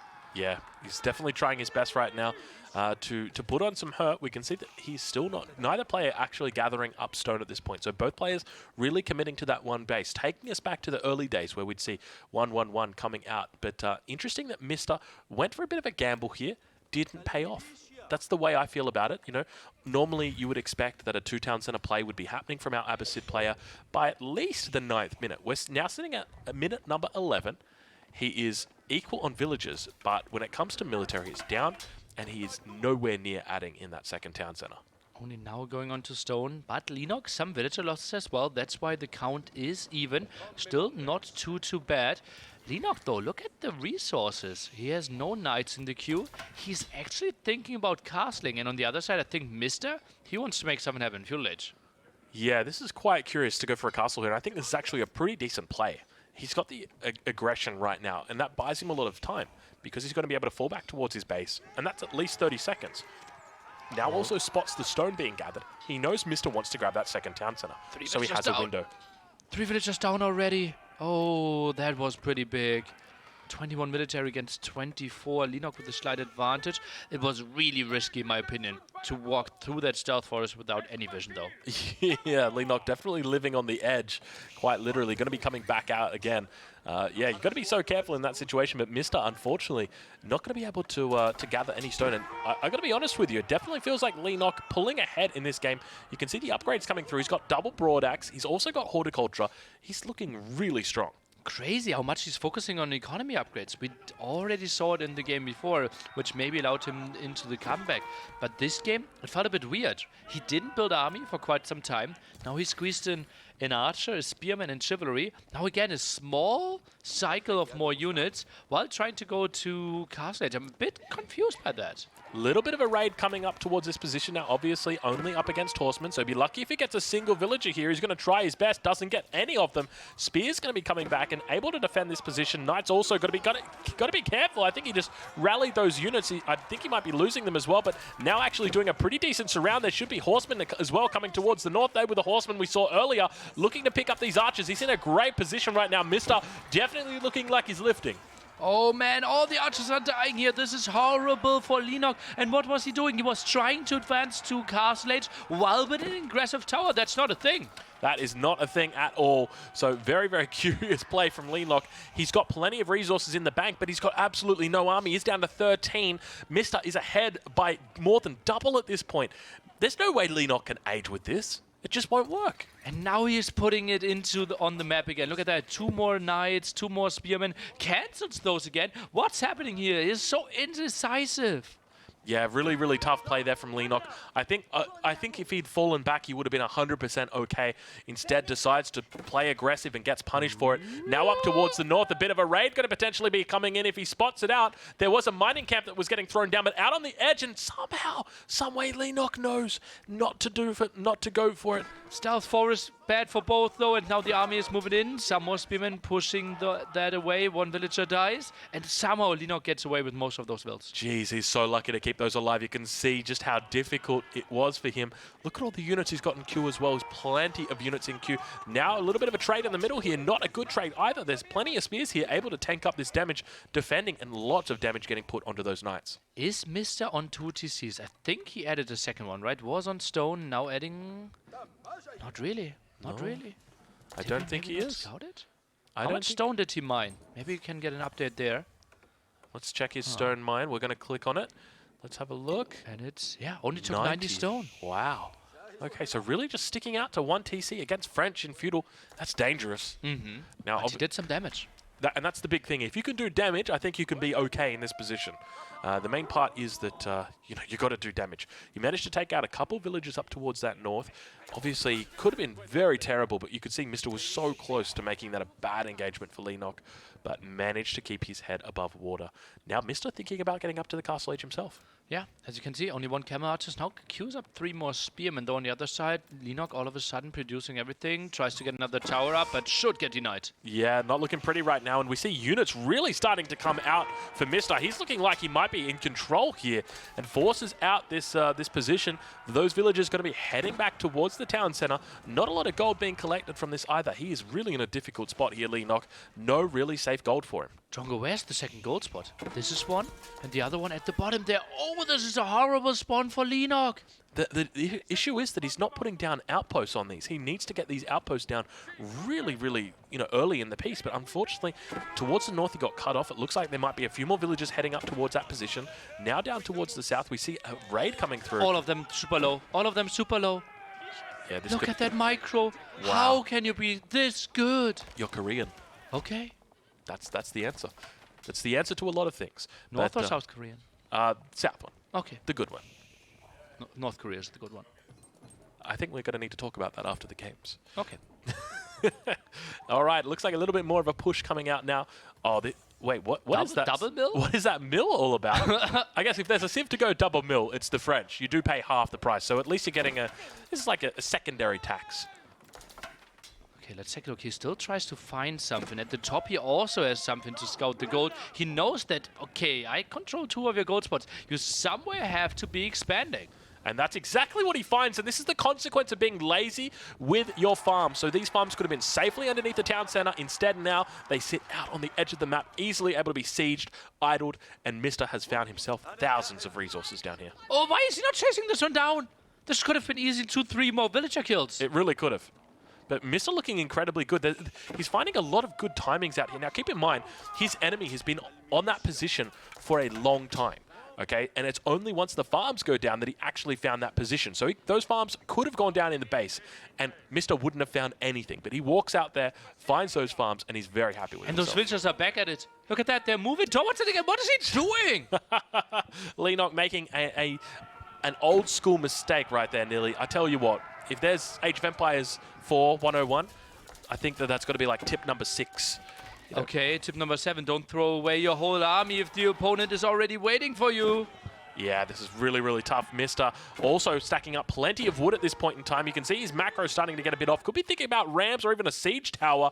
You know, they love to throw those out, but got to be careful here. He's getting cleaned up by knights. Might have to throw away a couple of these spears just to be safe. But now, once again, on the farms, you can see the consequence of falling out back towards this position is that you are idle. Your APM is going out the window. It is not looking good right now for Leenock. Mista, by the way, was struggling for gold quite a bit as well. He's super far out on his second gold. Now spearman range. Mista goes to the castle edge though. Mista castling and going for phalanx. This is so smart. I love to see this from players. Typically, you see the phalanx upgrade as players are heading towards castle. It's going to increase the range of the spears. He's going to get the spearman upgrade. He's going to be A-okay, but now we see Mista reaching that third age, immediately bringing in men-at-arms as well as spears, and the phalanx almost finished as well. Could we maybe click through the barracks? Look at that. He has the upgrade queued in so late. Behind all those spearmen, behind men-at-arms, behind phalanx. He actually thinks he will get the spearman upgrade pretty soon. It will take some time. Now it started. Okay. It's yeah. Did the observer just cancel I know, it? it looked like it. He just clicked. The observer just cancelled spearman upgrade. Can we double check that? Can we just get a double check right now? Did the observer? He cancelled. Observer, what did he do? I think we've all done that once or twice. It is maybe he's just decided he's not going to stick with the spears too much, because now it looks like the horsemen going to be coming out, doing a bit of damage here in the middle. There's also villagers running around everywhere. Look at these raids just hitting multiple spots. The APM going through the roof right now for our Korean player. He is absolutely all over this. 900 wood floating for Mista here. Eco balance not really there. Spearman raid is now coming in, but so many villagers have to run. The economy can't be great. The income can't be great. You can see the camels now beginning to build for Mista. He's looking quite strong. At the same time, all these spears going to be getting dealt with by the archers on the back line. There is attacks all over this map. It looks like veteran spears did finally come through, so Vodka may have cancelled it, but Mista picked it up and made sure he put it back in the queue. And those were all the fights before the upgrade, Drongo. It Yeah. really hurt, and he threw away so much army here. It felt like even military, and all of a sudden, we have Leenock with a small advantage. Yeah, Leenock definitely looking in a decent spot here. He is going to be going up to the next age. We'll take a look and find his landmark. It does look like he's going to be going up with the guild hall, I would suspect. It is indeed the guild hall. Uh-oh, and he's dropping more military buildings directly next to it. I would assume that should be a big mango shot. Mangonel shot does so much damage, taking out about 6 archers there, but now we see those spears looking to make a bit of an escape. And once again, these villagers out on that farm, you just know there's going to be archers there shortly. Oh, so greedy, so greedy. And yeah, just send 2 horsemen, right? Send 2 camel archers. He will easily clear that one up. And I wanted to see Leenock next to his guild hall. He just produced, or just put something down. What was it? Was it maybe with some more barracks? Would be interesting if he actually switches to more men-at-arms. Yeah, we'll take a look now at Leenock's base and have a look what he's got. You can see he's got 6 barracks right now for military production. So he might be just looking for a men-at-arm timing, and that's exactly what it is. 4 men-at-arms in the queue. And that's what we did in the pre-talk, right? Where you mentioned men-at-arms out of the French player, absolutely an option in this matchup, simply because it feels all their cavalry is countered so well by the Abbasid.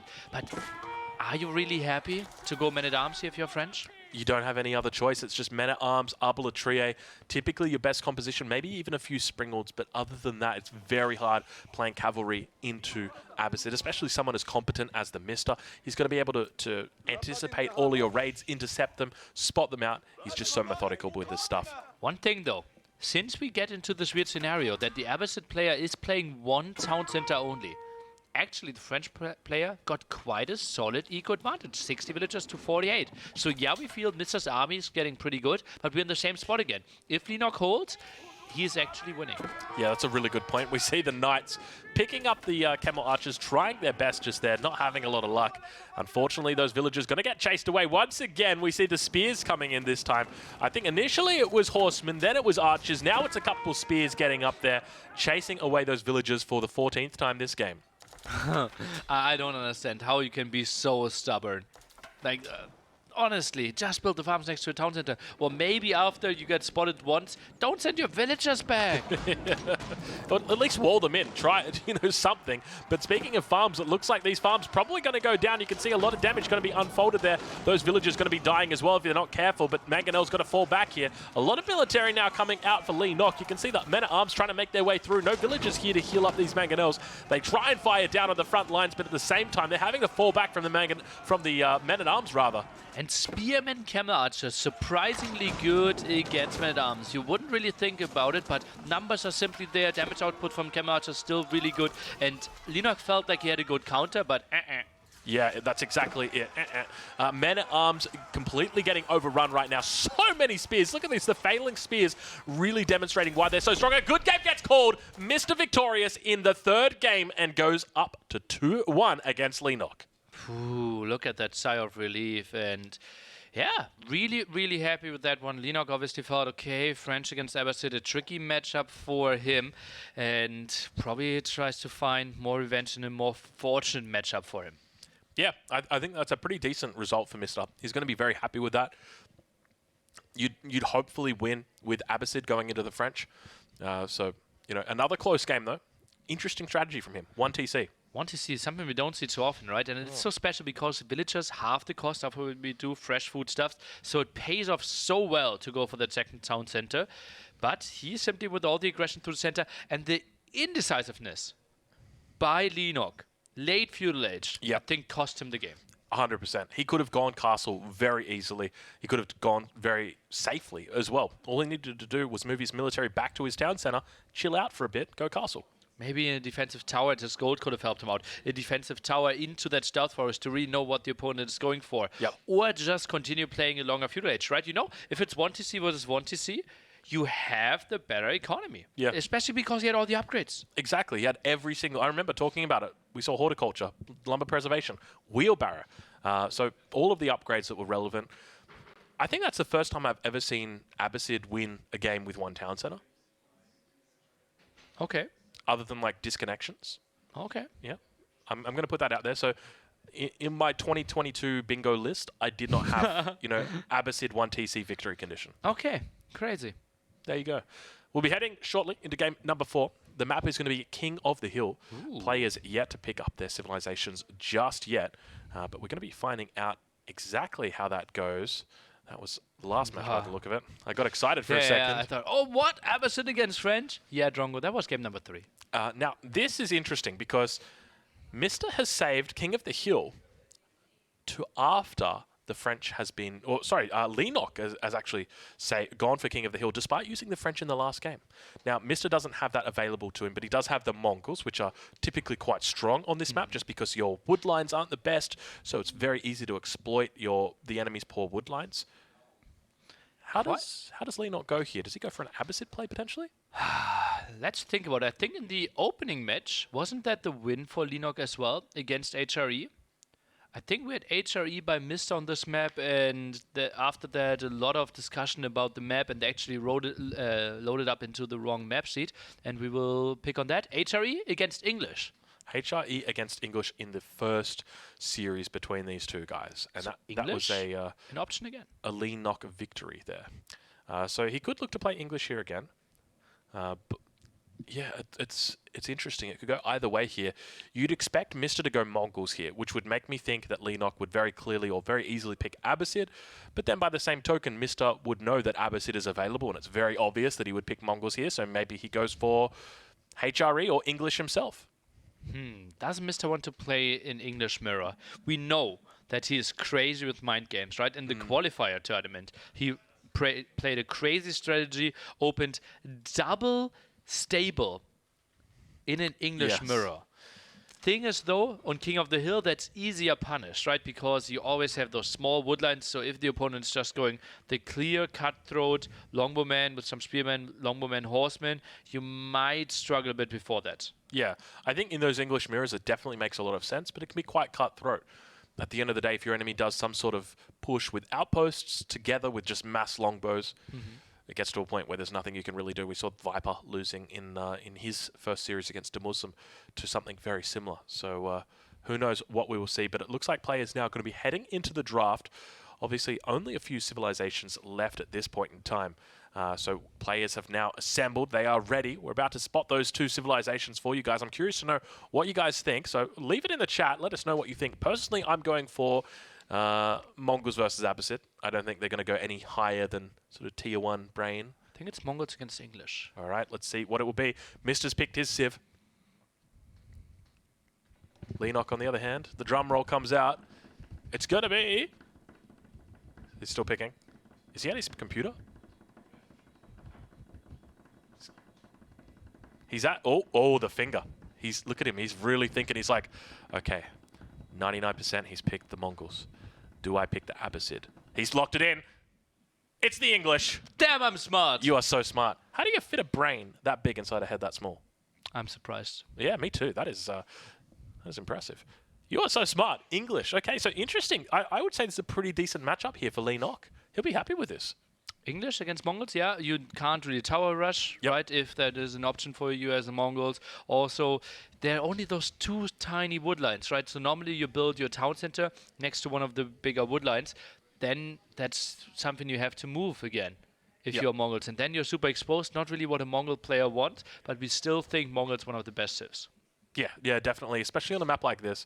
It all really comes down to the wood lines. I think it could be game breaking for them, depending on the kind of spawn that they get. Sometimes you do see those nice little wood lines towards one entrance where you get like one wood line here, one wood line here, and a nice big cliff face, and then you just wall there. What we actually did this morning was that the observer, Vodka, right? He's roughly, I don't want to be unfair, but let's say roughly like number 40 in the world. He's normally pre-selecting those maps. Not bad. And he's pre-selecting those maps. Today, we had TheViper joining him, and they actually looked over all the seeds again. Viper's rank? Number 8. Not bad. At least in the last recent tournament he played. And so the 8th best player and the 30th best player basically put their heads together and looked through seeds. So today, arguably, at least we cannot only blame one player, we can also play TheViper because he actually looked at every single map that's going to be played today. He's ticked it off. He's given it the approval. The Viper seal of approval. Bam. That could be his new merch, like a nice little stamp. Could be a great YouTube series. Nice. Oh, I saw that smile. Write that down. I need a pen, please. That's good. The Viper seal of approval. Nice. I think we're going to have to incorporate Viper somehow, so we'll have to adjust Viper Watch. But we're going to be heading shortly into game number 4. Predictions going to be going up. I'd like to know who you think is going to win. Is it going to be the English for Leenock? Is it going to be the Mongols coming out for TheMista? I know who I'm cheering for, but I can't say that because I'm a caster. I'm cheering for Leenock. I don't care. I'm cheering for Mista. I don't care. Oh, I'm cheering for Leenock as well. I'm cheering for them both. I mean, for me, when this tournament started, I said I'm putting my money on Leenock. But I think throughout the tournament, Mista has definitely proven himself to be not just a capable player, but a very creative one as well. And I think that definitely, it sits well with a lot of people. Okay, so if you are together with Drongo and want to support Mista here, taking the 3-1 lead, maybe give us some nearly Mista in the chat. Let him Craigasm. Let's see the nilly Mista. If you guys are fans of Mista, let's see the nilly Mista. I've seen... It doesn't seem like there's a whole lot of... okay, one fan. Yeah, one fan at the moment. All right. Oh, okay. They're coming through slowly. But speaking of slowly, we're going to be taking it slowly because Leenock playing the English on the color red. He's going to be on the left side of your screen. So once again, might be a bit confusing because we've got him up on the right-hand corner, but at the same time on the left side of the map. So we're going to be running opposites a little bit. And then over on the right-hand side, we've got Mista, who spawns in on the color blue. He's going to be on the left side of your screen, though. Now I'm a bit confused. I always thought Mista had 2 fans. Seems like he has some more fans. There's a lot of fans for Mista right now. Oh, geez. When did you write that joke down? Be honest. It just flew to me. It just flew to you. Well, yeah. Impressive. Having a look at the prediction, it seems like people are definitely excited to see Leenock playing today. So I think that joke was fantastic. It was indeed very fancy. Fantastic? Oh, yeah. Fans? No, I got it. Because I said fan? Yeah. And we were talking about fans And then before? I said it was fancy? Fans? But you need a more awkward break, like fancy. Was that long enough for you? Yeah. No. Opening up, it looks like Leenock goes for the second scout, which is kind of weird for an English player.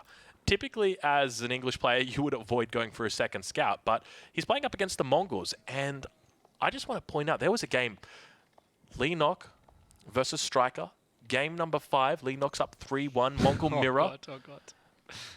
Leenock opened with a second scout, managed to clean up all of the sheep from his enemy, and subsequently won the game in like 4 minutes and 20 seconds. Absolutely that. But I think, yeah, Leenock won it, but it felt more like Striker threw it. It did. It did feel like that to an extent. There was a lot that went wrong for him. That was part of his problems, but it got worse as the day went on. But Leenock, I'd love to see how many sheep he's already captured so far. We'll take a look and see. Looks like he's up to 11 sheep. Not a bad little haul. We'll head over to the Mister's perspective. Keep in mind, he has got the Khan out at the moment. He's got 7 sheep. Going to be starting out with a pasture as well, so slowly trickling in those sheep as well for himself. Yeah, next to the Ovo. So actually not that slow. 4 on gold here already, and sends one back. Yeah, I was a bit surprised by the build-out with 4 on gold. It seems like a lot of people on gold, but yeah, does send one back. So a little bit of a misplay from Mister at this stage, but now Leenock going to be aging up by the looks of it. We'll take a look at his base and see what landmark it could possibly be. Ooh, counter haul. I've never seen... Oh, yeah, I have. It's the only landmark we see. Okay. We did see Abbey of the... Have we seen Abbey of the Kings yet in N4C? No, not in N4C. What was it? There was like one Oh, winter yeah. championship or something. I think the winner stays on against Hera. And they still lost. Yeah. So great strategy. Yeah. Nice try. Was it B? No. I think so. Ah. I think it was B. But it's getting buffed up in the next patch. Did you see that? No. So, yeah, it's getting buffed. It goes... I mean, it's still useless, but it's getting buffed. It's getting buffed. Okay, what's the change? I think it goes from 4 health every 1.5 seconds to 6 health a second. But it's still got all these parameters. Like, you have to be immediately next to it. You have to be out of combat for the last 15 seconds. So it's very, very... Like, it's great. It'll heal your units up very quickly, but your units will be dead before they get the chance to heal because they'll be in combat and then they die. Okay. It feels a bit like a waiter offering me like complimentary extra food and then says I had to pay for it. It's more like that. Thanks, but no thanks. Yeah, it's that kind of thing. It's you know, I often find myself asking, you know, I'll be sitting down and the waiter comes over with the coffee and they fill up the cup and there's already ice in the cup, which is like the... What, there's ice in the cup? Yeah, it's a nice coffee. You never had a nice coffee before? No. And then you get charged for it twice and you're like, well, hold on a minute, there was already ice in the cup. You know, I just thought that I was getting a second coffee on the house. Okay. It's exactly the same thing. Iced coffee? Isn't coffee warm? Yeah, of course it is. But then you put it, you know, you put... What You've never had an iced coffee before? No, I don't drink coffee. No wonder. No wonder you've not had an iced coffee before. But I thought coffee is warm. It is, typically. But it doesn't have to be. But in Australia, you do everything upside down, and that's why you put ice in the coffee. That is correct. Oh, yes. no, you first have the ice cube. Yes. And then you pour a warm drink on it. Correct. Well, typically the coffee would actually be cold. So we have... What? You can Google it. It's called cold brew. It's a real thing. But so it's just like iced tea, but coffee. So yes, iced coffee. Yeah, exactly. Yeah, iced tea, but coffee. There you go. There you go. I've never heard of that. Yeah, it took a while, but we got there. But speaking of getting there, it looks like we've got ourselves a bit of a proxy coming out. So down towards the south here, whilst we were discussing numerous beverages of both iced and heated styles. I thought it wasn't heated. No, but we were talking about the heat as well. Yeah, but... Coffee typically is a heated beverage, wouldn't you say? No, I'm confused. It's all right. We'll get there eventually. But speaking of getting there eventually, it looks like the outpost is going to be coming down here for Leenock at quite an early stage. So not going to be having to wait too long for that. We already see the scout out. We'll take a look from his perspective and ride on board. Maybe we can even get a little bit of a look inside the POV of Leenock right now, because this is a very pivotal moment in this game. He's got the 3 spears out, looking to hold his position quite well. Now, keep in mind, he's going to be forcing out his enemy on this Uvu. If this outpost goes down like that villager, I don't know how he's going to be able to hold this, because once that outpost goes down, that's it. That's so much pressure. Tricky barracks there. Shorter reinforcements. Now the mill in the back obviously can be a bit delayed because he found so many sheep, especially for English standards. And those 2 horsemen won't find too much. Big pickoff and Ovo might die. You managed English standards, and you said it was quite high for English standards. I'm assuming that's based on the Welsh metric. I like that one. I'm glad. Billy, this has been a good cast. I've enjoyed this cast with you so far. A lot of awkward pauses. Ah, nice. So you enjoyed it. That makes one of us. That makes one of us. That's what she said. And now we take a look over at the base of Mista. We can see that the Uvu does go down for him, so typically not a good position. Yeah, he replaced the over here. Archer Rangers are coming over. And look at that. Mista still 400 stone in the bank. So Archer production should be pretty damn quick. Yeah, this should be really good for him. So typically in this situation, there's a couple different responses you can do, but what he's got going for the double archery range makes a lot of sense. He's going to try and outmass his opponent, outgun his opponent. What I would expect is we also see a blacksmith come through shortly. But look at Leenock falling back. Immediately when I saw Leenock falling back, my thought is, okay. Oh, Villager at the front! Oh, Trying to lead the group, but that was a mistake. it's painful to see that go down. So we see that Leenock moves back in this position, and so my immediate thought is, okay, is Leenock going for a second town center here? It doesn't look like it at this stage. Just going to be sticking with the one base play, but adding in a lot of farms. Uh-oh, and now the army a bit split off. I'm a bit surprised Archers could maybe come in. It's only 3 longbowmen. I think Mista can take this fight. This is pretty strong. We did see the YAM network was on those archers. It has fallen off now. One of those recent changes that affects it. Instead of it staying for 20 seconds, now only stays for 10. Manages to do the maneuver arrow, but you can see that it didn't actually reach the archers. We're going to be following along with the Khan here. You can see those spears. Got to be careful. Those horsemen, unfortunately, just turns around and say goodnight, sweet prince. Looked really good. Now Longbowmen trying to use their range and finally can take this fight. But Mista had to be happy. Pushed Leenock back quite a bit. Behind the scenes, I would have loved to see like 3-4 villagers being pulled to clear up that tower. Yeah, it would have helped him out a lot, but obviously it does still stand steadfast. Leenock gathering up gold ever so slightly now, so could be looking to go into upgrades, could be thinking about going for his second age play. We'll have to wait and see what he does. It does look like we're going to have more infrastructure being dropped down, but it is just a house. Do we have a blacksmith coming out for him at this point in time? Looks like we do have the blacksmith getting dropped down for Mista. Mista is currently researching his +1 range defense. Nothing yet from Leenock though.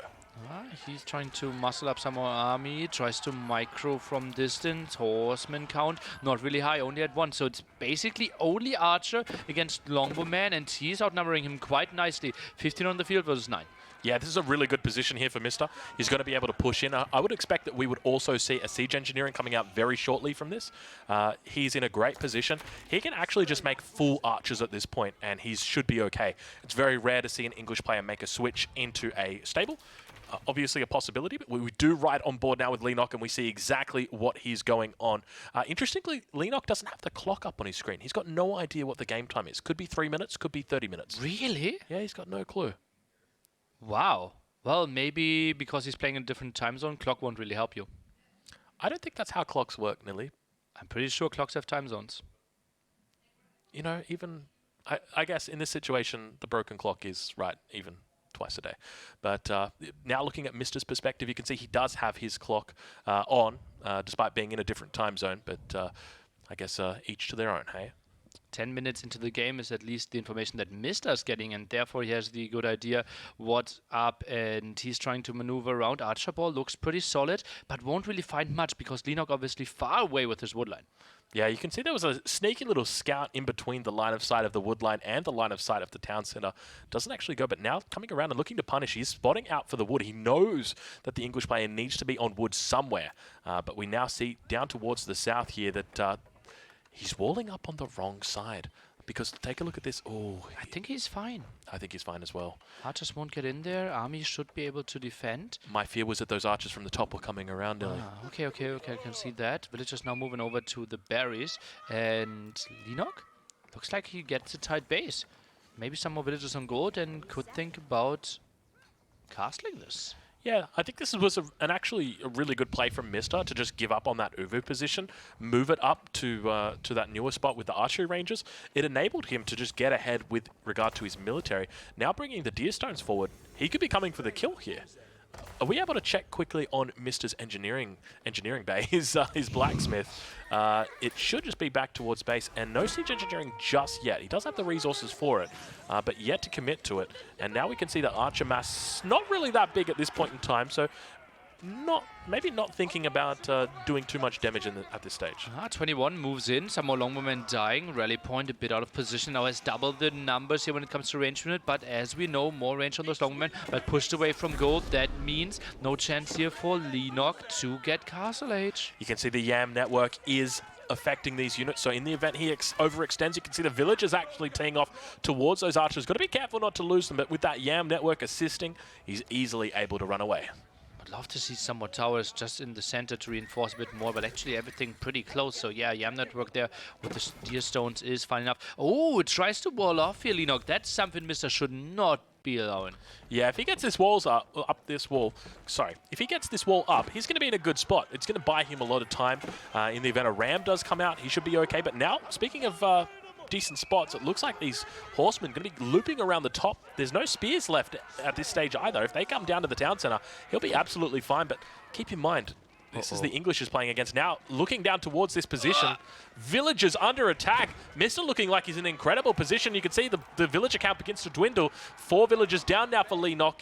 He's got just a handful of military units. He's got to be so careful in this spot. Army pretty close, though. I don't really think that we could see Mr. dive at the bottom if the villagers are fighting, plus the Longbowman. That could be pretty bad. Longbowman a bit out of position, though. Horseman coming from the top.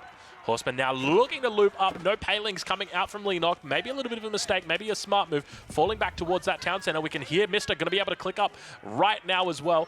Horseman just doing so much work here, getting a lot of great shots. And now heading back towards that town center. Got to be careful. The Gatling gun about to come out. And there it goes, taking down that Horseman. Oh, Leenock is holding for now, but Castle Age timing obviously so delayed here. Tricky situation. Double stable. Is that really the best choice here? I think he needs to get to Castle. Yeah, ideally in this situation. He wants to get to Castle and then just go really heavily on Knights. Focus on getting that villager production out from the King's Palace and just try and look to play safe. Defend against those raids. Wall up if possible and just try and stay alive. He will be able to out-economy the Mongol player and hopefully get through to the Imperial Age. That is his win condition at this point. He needs to survive until Imperial Age. Longbowman out of position again. The villager dies over there. Only 4 passes, not the biggest amount ever. Khan now back on the field. And we saw the double barracks being added. That's going to be an interesting mix. Look at that. Something we've never seen before. 2-2-2. And yeah. I'm not ruling out that he produced out of all of them. Yeah, I wouldn't be either. I would suspect that we'd probably just have a really nice mix. Double armored units together with archers. He's already got a huge mass of archers out, so it makes a lot of sense. We'll see exactly what it goes into. It is men-at-arms, so tick the first one off your list. Lancers, tick the second one off your list. No archers just yet, though. Give me some archers. Come on, do it. Do He it, doesn't mister. have gold. Archers are a good choice. Yeah, they're a great choice. He's got just enough for 2 archers as well. Okay, more men-at-arms. Also makes lots of sense, especially against Feudal Age army. So I can absolutely see that. Maybe he only wants to keep those archers alive in case we later go on to Lancers and Spearmen are out on the field. Just waits for some men-at-arms and then we'll take a big fight, especially with the Khan and Castle Age. We now see him popping off that armor arrow. He's going to be looking to try and take out the units on the back line. You can see he's dealing in here with a little bit of trouble, but at the same time, we've got those Lancers coming out. This is going to be very hard for Leenock. I suspect we might see Good Game getting tapped out soon because he's going to be losing this entire army in the middle of the map, pushing out. Ideally, in this situation, he should have just walled up, stayed behind his walls, gone for that third age, and really looked to play it safe. But now just losing his army here, it really isn't a good position for him to be in. I'm shocked that Leenock took that fight. And he was just so out of position. He knew that the opponent was Castle Age. Some Lancers and men-at-arms are so good against what he had. Indeed, just walling up could have been an option. And Leenock sees, this is not my game to take. Yeah, definitely looked like with that last fight, it was a bit of a last-ditch effort. You can see right there the stretch from the man. He is very happy taking this series up to 3-1 now, nearly. That's match point. And now it's again teaching Leenock, this is what I did so well. Look at that. Damn, I'm so good. Is Mr. just talking to himself in there? There's no one in that room. Leenock just walked past us. Hi, Leenock. Tough game from Leenock. He's going for a bit of a stretch. Might be a bit of a smoke break, I think. Needs to calm the nerves after that. He's heading into match point when he comes back. That's going to be tough, especially going up against TheMista, who is the crowd favorite, obviously lifting right now. He is looking very tough. Absolutely. And again, with the strategy that was kind of questionable, right? The stable, then we had the push away, and then the switch to double archer range, mass archer production really pushed the longbow player away. We still have to question the double stable switch. I think if he just walls up, plays Longbowman, Yep. I think he can have a competitive Castle Age time. Yep, I agree. I think wall up, play Longbowman. Even think about dropping down outposts if you need to, but we now see Mr. heading in towards the practice room there. Guys, did you see my game? Did you see my game, guys? Yeah, he tower rushed My me. map was terrible, but I still won. Yeah, and Viper even walking out doesn't. There he is. Oh, gosh. DeMusliM just training for Golden League in the back already. Yeah. he's you know, respect to the guy. Gets knocked out, and he's still, you know, straight back at it. So I think he might be training with MarineLorD. you think? Yeah. I think MarineLorD at least practiced. They practiced yesterday evening as well. Yep. Not unlikely. Not unlikely at all. Now, heading into the 5th game, there's not many maps left. In the first series, we obviously saw... We have still Hill and Dale, Mongolian Heights. How are you remembering all this? Well, we didn't see them. I only need to remember the 4 games that we already had. Okay, all right. Yeah, we've had Highview, Dry Rebia, Lipany, King of the Hill, so that leaves us with Mongolian Heights, as you were saying. Hill and Dale, as I was saying. And the 7 map that you are going to say.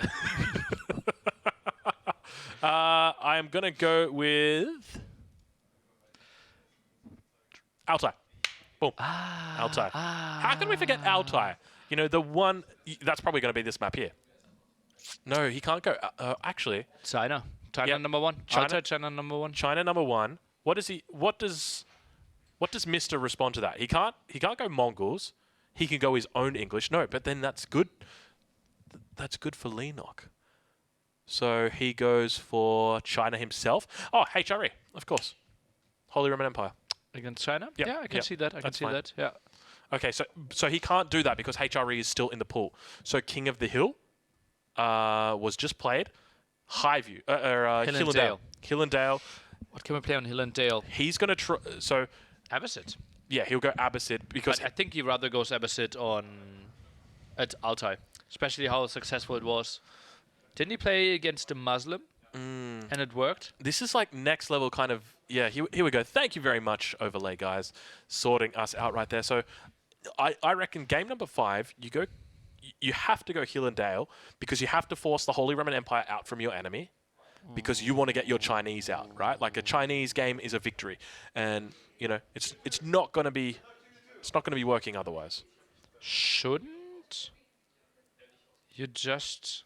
Like, the order shouldn't matter, Drongo. If the opponent has a plan, the map order is unimportant. Yes, that is true. But you would rather win... Or you'd rather lose 4-3 than 4-1, right? No. No? No. No? You don't No. care about giving your enemy a good fight, hey Nelly? No. The most important thing is right now not to get as many W's under your resume. The most you have to think, how do I win 3 games in a row? And it's not like I will win 2 and I'm guaranteed to lose the 3rd one. It's not how it works. You want to win the set, not 2 games. So he goes Abbasid. He picks his map, Hill and Dale. He goes Abbasid. Hopefully, No. Now Leenock picks, right? yeah, Leenock Yeah. goes Hill and Dale, picks Abbasid here. Didn't he play Abbasid? Leenock? Didn't we have Abbasid? No, Leenock. Mr. Mister's played Abbasid. Yeah. So Leenock now would then pick Abbasid. Hopefully, he thinks that Mister should pick HRE here. Yeah. Goes Then pick for an age 2 play. Spears and Horseman. Walls him in. Keeps him in age 2. Kills him. Okay. All right. Wins that game. Easy. Next game, he's got Mongolian Heights to choose from. Or, English. Mongolian Heights. what's the other map? Mongolian Heights No, and but that's Mr. Altai. Yeah. Okay. So, I mean, Altai, he gets his matchup. Yeah, I get flashbacks to your guaranteed Chinese mirror from yesterday. Hey, we saw a Chinese mirror eventually. I thought it was just easily going to be Altai. Honestly. It's Altai. Yeah. I always saw Altai coming. But the thing I don't understand, why would you pick Altai here? Because Leenock likes to play the map.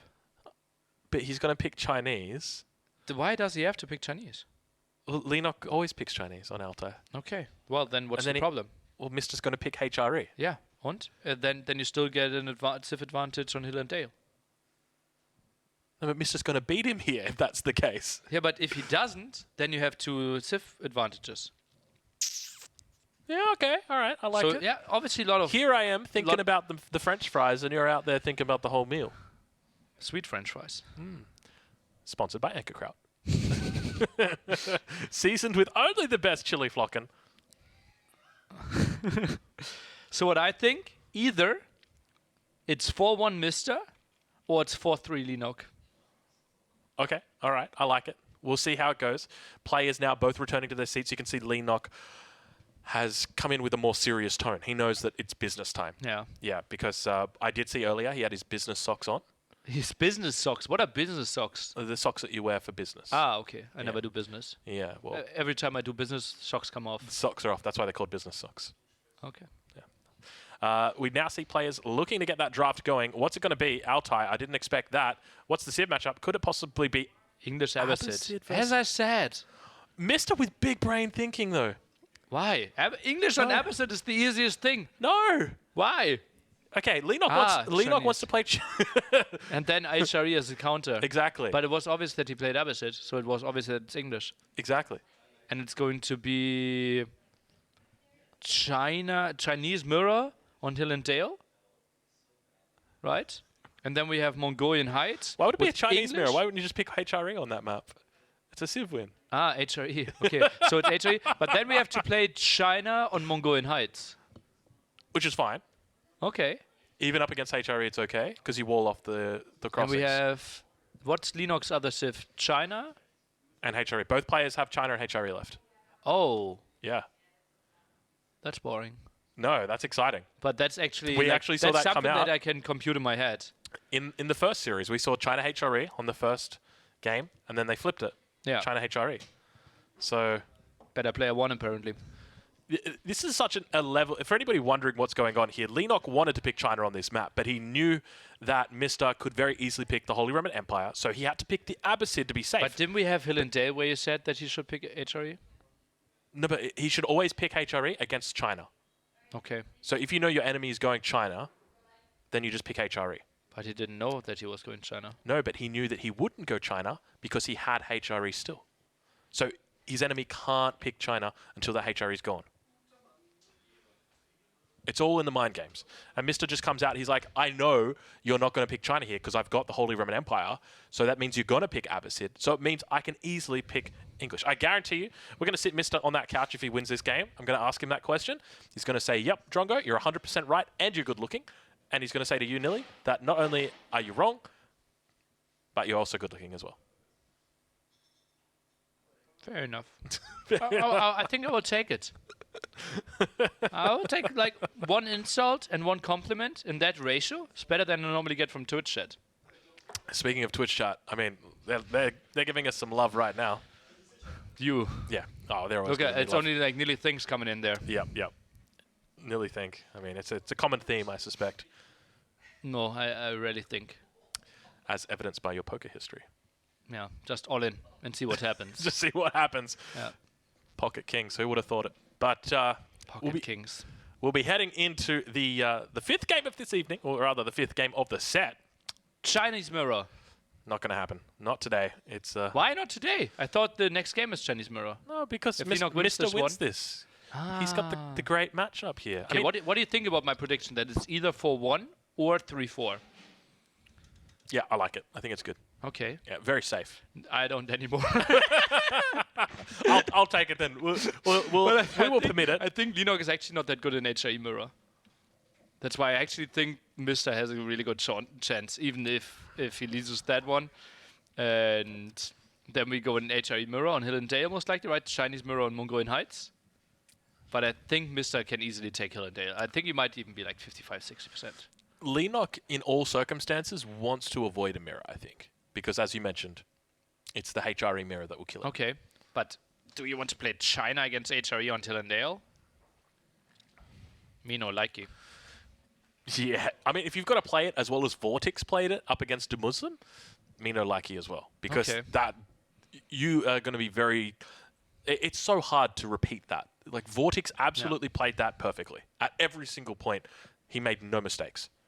So, if you can try and emulate that, sure. But short of that... Another question. We only had best of 5 so far. How experienced is Mr. with China? Not very well at all. Actually, I made like statistics for today that He's played make 6 China make it games. on the stream for tomorrow. Yep. I think it's like 10 picks of China overall, and Leenock had 4 out of them Wow, okay. in the whole 5 days that we had prior. Yeah. Yeah, so, I mean, if there's anybody to do China versus HRE, you'd probably look to Leenock, wouldn't you? So, yeah, and he'd have a lot of experience with that coming on the ladder. as well. That's another big thing. So he's going to know how to play the matchup. But we do see players now turning on their fans, getting their Pepsi Max Cherry out. The good one. Oh, the good one. The best one. The watch is off. Leenock. Oh, Leenock takes the watch off. You can just assume right now. Organizer, contacting Leenock, please put your watch on. Leenock's heart rate, I can guarantee you, it's sitting at a cool 145. Mr. on the other hand, probably sitting about 45. Ladies and gentlemen. Sponsored by Garmin. Sponsored by Garmin. Welcome to the 5th game in the series between TheMista and Leenock. Once again, we'll have our blue player spawning in on the right side of the map, playing as the English. It's going to be TheMista. On the left side of the map, playing as the Abbasid Dynasty, spawning in as the red. What is going on with this spawn? Can we just take a quick look at this map? Very interesting spawn coming out here. Both players with front woodlines. Especially look at that deer above Mr. Space. It's kind of on the hill there. Kind of mixed in. Deer on the hill? Those are mountain goats. Those are mountain goats. Look at that, 2, 4, 6, 7.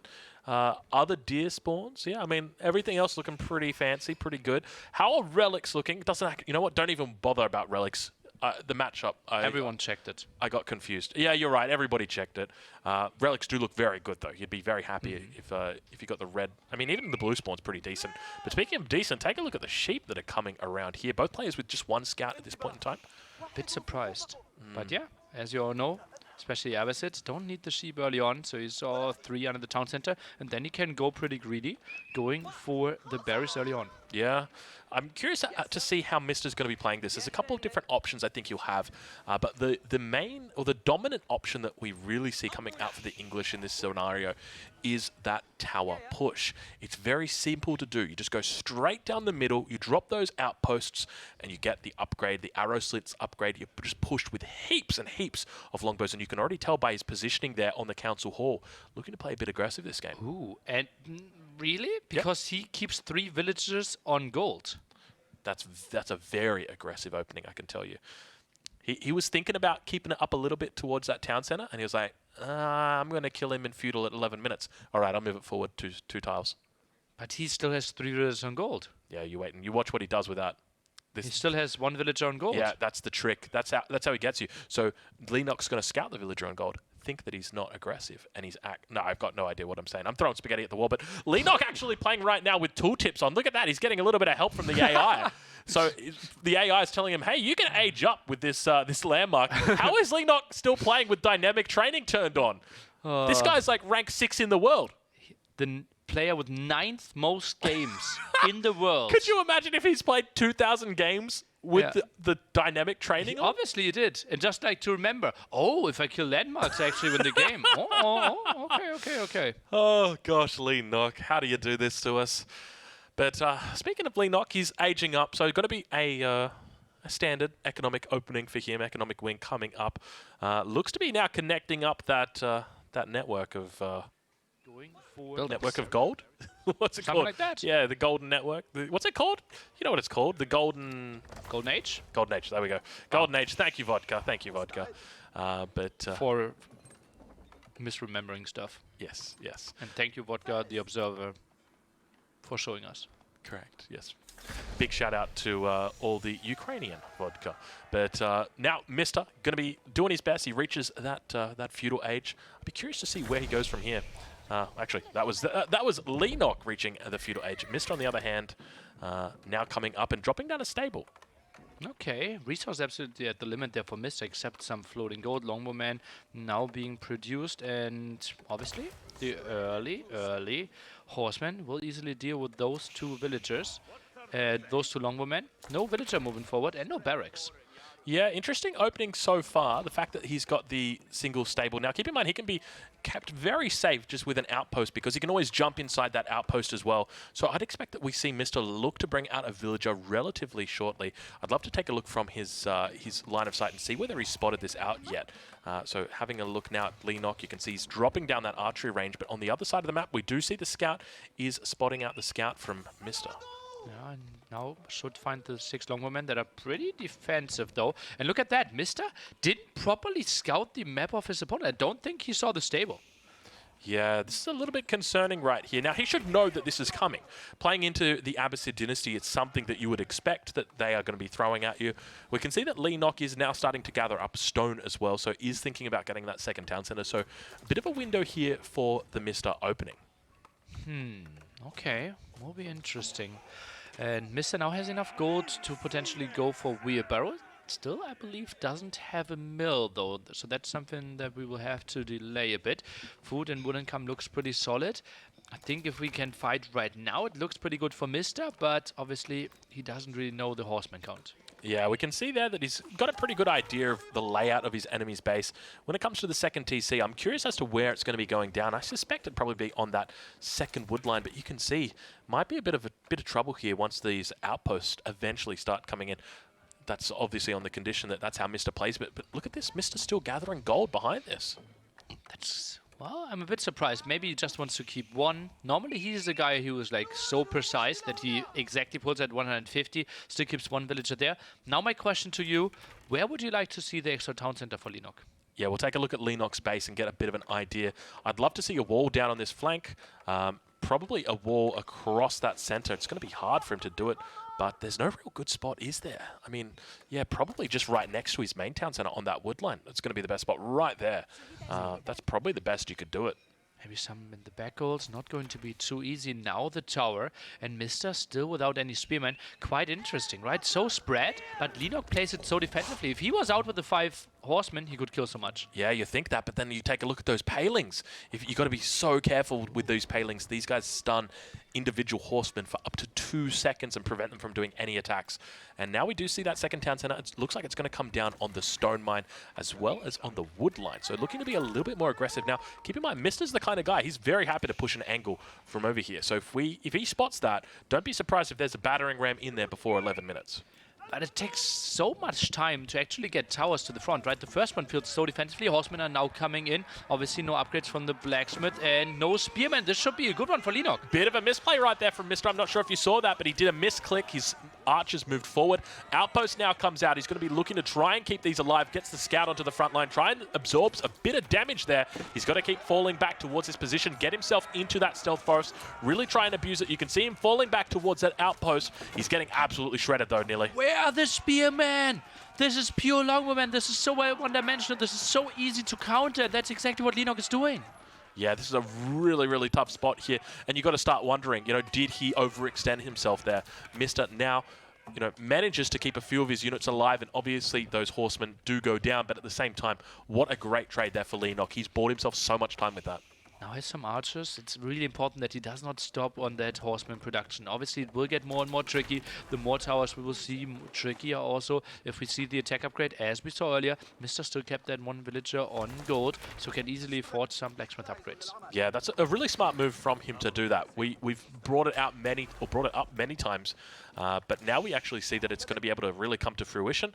Obviously, the blacksmith upgrades are going to be taking a fair bit of time to come through, but at the same time, having one villager on gold means that you're able to get those in. So looks like he's going to be opening, Leenock actually going to be opening with +1 defense. Goes for a wild counter-attack. I'm not sure if he can afford that there, Leenock. Left-hand side completely out of position. That's not only for scouting. He tries to make something happen. I think this is such a risky move. Yeah, a lot of units going up in this position as well. 4 horsemen, ideally you want those back at your base right now. You've got 2 town centers. You don't need to make things happen out on the field right now. You just need to defend, because your win condition is surviving. And sending your units up towards your enemy's base, that's not surviving. And English don't typically have lots of villagers on gold here. The English don't typically have lots of villagers on some deer or berry exposed. They're farming around their town center. This feels like such a move that I rarely see pull real damage. Yeah, we see that outpost now coming down outside the wood line here as well. Look how safe this wood line is as well. Mister's going to be able to get so many picks here if these horsemen do come in. Those villagers heading inside the town center are going to give him real Gatling potential. Even like if you run into woodline and there are 20 villagers from English, they will just shoot you if you have 5 low HP horsemen without armor. We now see them coming in. Looks like a couple of villagers back here on stone. Now, keep in mind that stone's not going to be for the town center, but rather going to be for the upgrades for the outposts. One villager does go down. He's going to be turning his attention onto the next villagers, which, unfortunately, isn't going to work out too well for him. Well, let's see. Maybe he finds another one. Quite weird that he pulled all but one. Meanwhile, defense at home looks pretty solid. Added a second archery range, maybe even a third one. Or maybe it was just a house. We'll take a look now at Third Mista. archery range. You can see, yeah, third archery range coming through. Now, keep in mind, Mista going for that siege engineering. So, as I mentioned, highly likely that you'll see a ram coming out before that 11-minute mark. Siege engineering going to be coming through very, very shortly here as well. Quickly close your eyes. What do you think is Leenock's villager advantage? 7. It's actually 10, and I was impressed as well. Now it's kind of 9, but I thought it was closer as well, because the second town center wasn't added that quickly, right? Yeah. Did Mr. idle his town center? It could have been that, yeah. It could definitely be that he idled the town center. A little bit of a curious position up there on the top side. No walls really coming in, but a pretty decent mass. I say that, that's just villagers moving by. I got excited by all those units sitting back there. But expansion coming through now for Leenock. I don't know whether he's going to be able to hold this push from Mista. Look at the food income in 2 minutes. Should be pretty damn crazy. Oh, look at all that prepared to stop the horsemen. Archer count looks pretty solid. And the big question is, where does Mista want to attack and how many rams is he going for? Yeah, it's 11 minutes 30 right now. We should see that those rams being dropped down any second. You can still see he's got that siege engineering in queue, so definitely taking some time to come through. Wait. Are we seeing a counterattack here? Surely not. Leenock is just crazy. He has so much army in his face. How does he think he can afford that? How does he think he won't die at home? I think he's counting on the fact that he's got these horsemen together with the scout and the sheep. Can't forget that little bad boy. And he's probably hoping to clean up these units. There's absolutely no spears coming out. And this is something that we've seen more and more. Players are finding that the composition that they need to go is not, in fact, spears and longbows. It's towers and longbows. And he's now looking to get out onto the map, do a bit more of aggression. Picked off one villager already, going to be coming in for the second villager, probably going to be picking it off as well. Manages to get it, now falls back. Long movement at the woodline here though, and that's what I said, right? I was so surprised that he felt like, okay, he can make something happen. Now goes for the counterattack, will push Mista away from gold and stone. Actually, but that's the same story that we had before, right? He takes a fight shortly before he could click to Imp, to Castle Age. Yeah, really curious decision making here. Leenock going to be trying to get up to Castle Age. Now, keep in mind, Leenock playing the Abbasid dynasty. If he does get up to Castle Age, he can get that mangonel out. But the difficult thing is, he has built this town center very... What? Diving. We're diving. That's going to be lots of dead villagers, Drongo. Oh my gosh, at first I was a little bit worried just because of the fact that there are so many units underneath this town center, but picking up a huge amount of villagers at the same time down towards the south, it looks like we might have another dive that's going on. We'll tune in with that quickly because we've got villagers here, but looking back towards the base of Leenock, he's losing villagers as well. He manages to click up to the next age by the looks of things, but obviously not a lot of resources being gathered at the moment. So many idle villagers out here, and speaking of villagers, there's a massacre in the middle of the map. And now trying to get one ram out, so many villagers falling. Why is he not sending like 10 into those towers? Could have helped out so much more. Obviously, this army looks still pretty good. Leenock has lots of resources. I would love to see him go for more horsemen, though. It just feels like who wins the next fight wins the game. Look at that villager count, Drongo. Leenock is got his enemy down to 27 villagers at this point in time. Keep in mind, he's on 52 villagers, so he is losing villagers as well. But you can see that he is definitely struggling to keep his head above water at this point in time. He's got his Castle Age coming through. It's not too long until that happens. He's going to be able to make his way back around, and if he gets one mangonel up, it's going to be a good game. Working on landmarks, though, Drongo.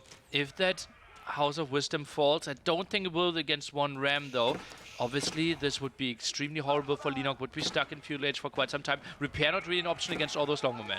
All that Leenock needs to do now is drop a market, trade out his food, get a little bit of wood in his hand, and he is going to be able to drop that mangonel, a single mangonel, and he wins this game right now because his enemy is way too far behind. 24 villagers out for Mista, and it looks like he's actually pulling them. He's thinking about a siege all in right now. But with what wood? He doesn't have anything. I think he's just trying to pull. I think he's trying to make something happen against Landmark. Remember, if the House of Wisdom in the town center falls, the game is over. Mista goes into the semi-final. Can he make it happen? He's trying once again to do it. We are on game number 5 now. As you mentioned, this is match point. If Mista wins this game, then he wins the entire series. Leenock now reaches the Castle Age, and ladies and gentlemen, it is time because Leenock has got to make some moves right now. He's got units outside the outposts of his enemy, but at the same time, he is sieging down the main town center, sieging down that House of Wisdom, and it's going down incredibly quickly. Mista just crawled into the screen there, was a bit confused, like what's happening? Look at that, now pulls his hand away. He knows he can't really micro anything. Also, Wisdom half HP, Town Center 70% HP. Yeah, in this position, honestly, all Leenock needs to do is get out that single mangonel, drop down a market, trade out that food. You got 1,000. Their market has gone down. Let's see if he does the trades. We'll watch on that market. That's really where the key comes in here. If he can just trade that out. Look, oh, he's got so much food. Just hit the button, Leenock. Hit the button. Oh, he is not doing it. Waits for some armies clearing up the towers, but is he forgetting about the win condition? Is he forgetting who he's playing against? I think so. He doesn't realize that he's down 3-1 in this set. If he loses his game, he's out. He's got landmarks. Can we take a look from the perspective of Leenock? I want to see what's going through his head right now. Is he forgetting what's happening? No, he's now pushing in, pulls all the army, and we see still half the HP on the landmark. He's slowly but steadily getting there.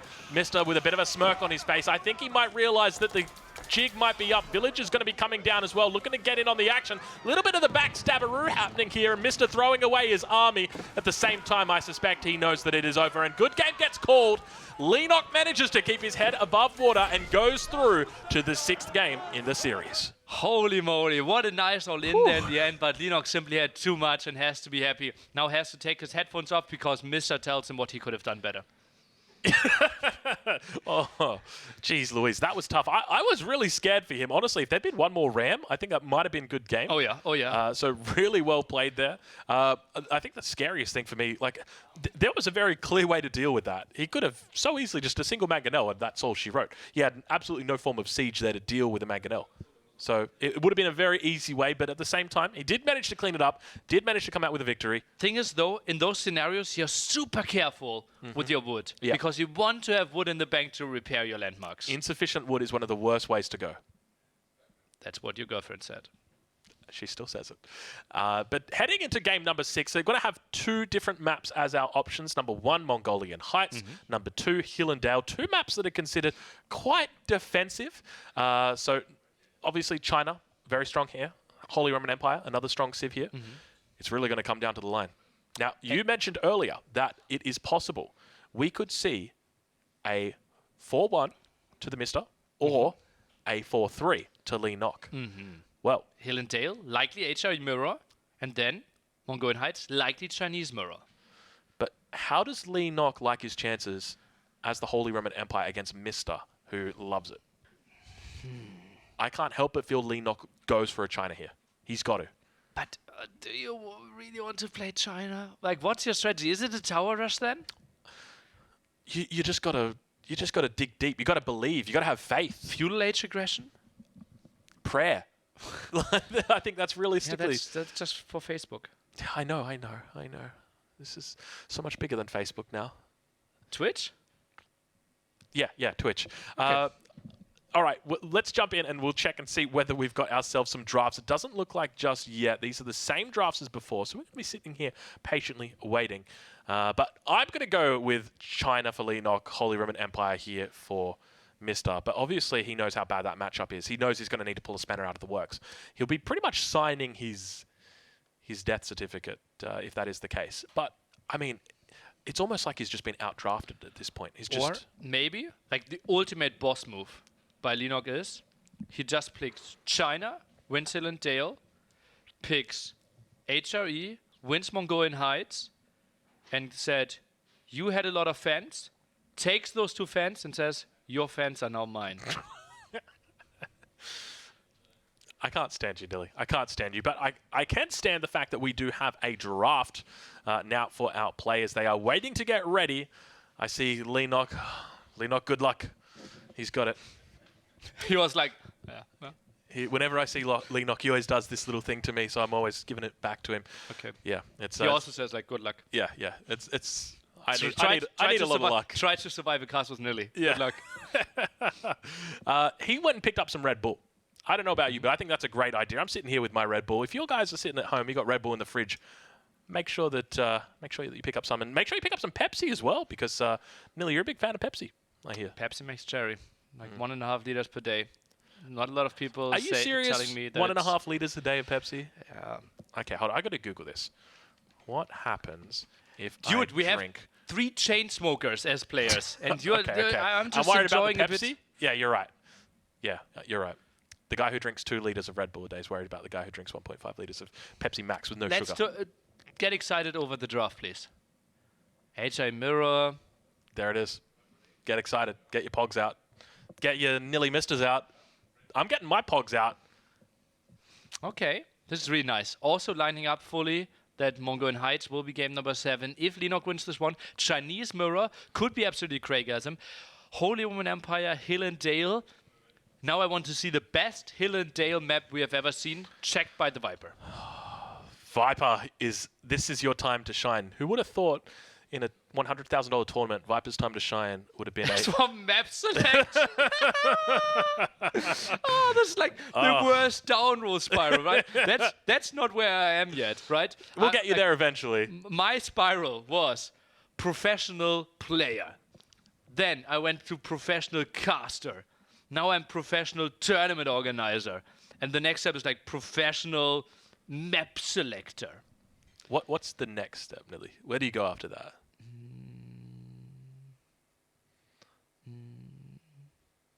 I don't know. I'm trying to think of Fortnite player. Yeah, I'm trying to think of something good. There's nothing coming to me. That's a good spot to insult someone. Yeah, it really was. What should I have said? I could have really hit you hard there, but I decided to leave it. So Dave, you're at the end of the chain. Bald. That was the end. Bald. I think that was it. Yeah.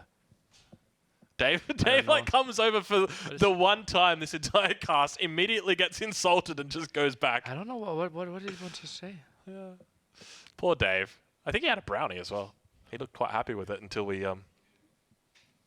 brought up the hair. What hair? Oh gosh, the lack thereof, it seems. But speaking of lack thereof, Holy Roman Empire Mirror. This has got to be. I'm hoping this has gone and been checked. I hope Vodka's jumped in beforehand and been like, all right, I got to make sure this is perfect. He's getting nervous. He's getting nervous. I can see him. We had a technical pause earlier, and he actually looked at the map script again that he was going to send. Wow. Like okay. he's getting nervous now. Yeah, and he's smiling like, damn, nearly caught that. Yeah, I think this is probably going to be the best map seed we have ever seen. Players obviously. Now it's going to be a fail. Yeah. All right. Let's crawl in there. Let's take a look at it. Holy Roman Empire, obviously.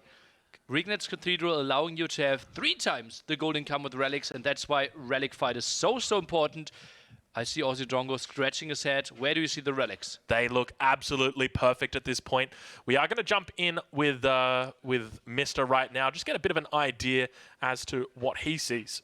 Excuse me, I did a little bit of a Red Bull burp there. This burp sponsored by Red Bull. Esport burp. Esport burp coming out, but already you can see he's got 6 villagers in the queue right now. I see a really good Regnet's Aachen Chapel there. Do you? See it next to left to his town center? Oh, that is gorgeous, we'll have the berries, we'll have the town center, we'll have gold, we'll have wood. Yeah. That's a good spawn for him. That's a 9 out of 10. Almost a 10 out of 10. But speaking of 10 out of 10s, Leenock going to be accompanied by his girlfriend here. I'm doing absolutely perfectly. But Leenock, I want to have a look how his spawn is as well. Double scout opening, right? And gold further away. Uh-oh. Slight advantage there, certainly, for the Mister. Yeah, but at the same time, not the worst little... I mean, yeah, it doesn't have a good opening here. You're simply forcing a prelate a bit earlier, right? In the sense that we want to go for multiple prelates before cast rage anyways. You just have to switch it a bit more, and then you're totally fine. Might even give you a slight advantage because your transition is a bit smoother. Yeah, 100%. We'll take a look now at the relics because we've got that opportunity. Nilly, you can see the scout moving across the map. So both players with 1 safe relic. So down towards the south, we've got this one that sits right outside the base of Mr. Towards the north, we've got this one outside the base of Leenock. And then we've got 3 on the map that are pretty evenly contested. Obviously, you could draw favorites for either. Obviously, this one over towards the west here is a little bit closer to Leenock's base down towards the south. And at the same time, the one over on the right-hand side of the map is a little bit easier for Mr. to grab, but by no means impossible. Let's take a look at the entrance in the center for Leenock's base. It untypically looks pretty massive here. Yeah, I can use the woodline a bit. I think you actually want to wall between those 2 woodlines, not from cliff to cliff. Yeah, I think that might be a smart move. Obviously, there's always the potential chop through that can happen. But age up's now going to be happening. We'll see if there's any sneaky shenanigans. 3 till the edge. We've got the Archon Chapel coming down. And take a look at my Archon. That is absolutely on point. Isn't that just one of the best Archons you've ever seen? Well, we had the Dream Aachen, right? That's the true. other day, Yeah. with including Deer in this one as well. Wasn't it DeMusliM against Viper or something? It could have been. Feels Yes, like it. Yeah. it was a pretty darn good Archon. But now we'll take a look over at the Archon coming out from Leenock. Leenock, a little bit of a curious Archon, not actually getting his gold despite being able to get his gold. So I'm going to have a chat to him about that after the game. Yeah, could have maybe put it 2 tiles further to the top. How does it work? Does it have to be at the mining camp, or do the villagers have to be in that circle? The villagers have to enter that circle. Yeah, makes it a little bit difficult. Though it could, maybe it's a little bit like the sacred sites, you know, 1 foot on, 1 foot off, acceptable. So, okay. Yeah, we'll Does see. it make sense in a weird world where you build the mining camp 1 tile further away, that the villagers drop off into the circle and then go back to the gold mine? No. Okay.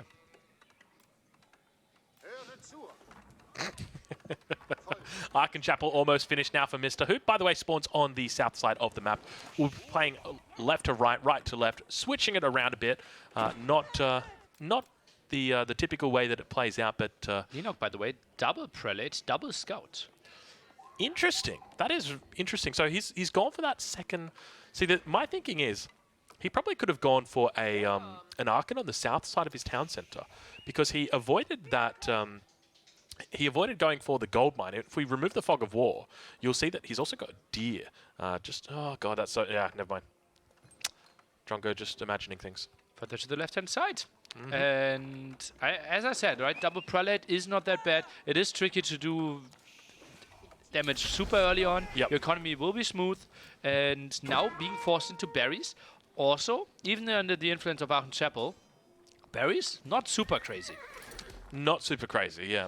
Especially for this civilization. They don't get that berry bonus like the Abbasids, like the Delhi do. But we do see a stable being dropped down for the Mista. So going to be opening with the 1 stable. Leenock going to probably scout that out. He's got double scout, so be hard for him to miss it. We'll see how he plays it, though. Typically, in this situation, you'd probably look to go your own stable as well. Try and keep up with your enemy. Ideally, once the castle age breaks out, you probably want to be getting out a fair few knights. Yeah. Maybe some spearmen. We have also seen some people transition onto horsemen on the way to Castle Age, just to get some more control, contest those relics a bit better. And the big question will be, is Leenock adding that? Because for now, there's no stable. Yes, still nothing by Leenock. Now, does he scout this out? We'll take a look. Sorry, Double stable. Double stable from Mr. Uh-oh. This is not looking good. It does get spotted out. Okay, he sees it at the front and he's like, oh no, Barracks. You need a barracks now. I don't think Yeah. you can catch up. Yep. Being Okay. dropped. I don't think you could have caught up by doing double stable yourself. And even Agree. pulled the exposed villager off that. Yeah, that's a pretty smart move from him to do that. How many sheep has he got? It looks like he's got a fair few. Definitely going to be happy. Yeah, 11 sheep underneath the Archon. I think he's going to be okay. Obviously, just the 1 barracks for now should be all that he needs to just defend off a couple of those horsemen. But obviously, there's going to be this nice little transition period for Mr. where he's going to have the control over his enemy. He's going to be able to take the relics, take control of the relics. Well, let's see. Leenock will be up to Castle Age faster potentially, but won't have a lot of map control. So I think it's a big question mark who will get more control, especially double barracks. You won't be able to punish enemy prelates that well. Yeah, that's the difficult thing by going for these barracks. You actually do get outrun by prelates as well if you've got the barracks units. So the prelate will outrun the spear, it will outrun the men-at-arms. So it really puts you at a disadvantage to open up with barracks in this matchup. And I think that goes to show the lack of experience that Leenock does have in this matchup. Obviously, still trying his best, still playing his best, but realistically, he knows that he's definitely behind against Mr. in this situation. But how is that? How did he not like mass play HRE on this one? While we see a beautiful wall by Mr. get so much control, especially because we know that 3 relics are at the bottom. Yeah, we actually see that villager that was going for the wall getting picked up straight away by Leenock. So nice little play there. That's going to buy him quite a bit of time.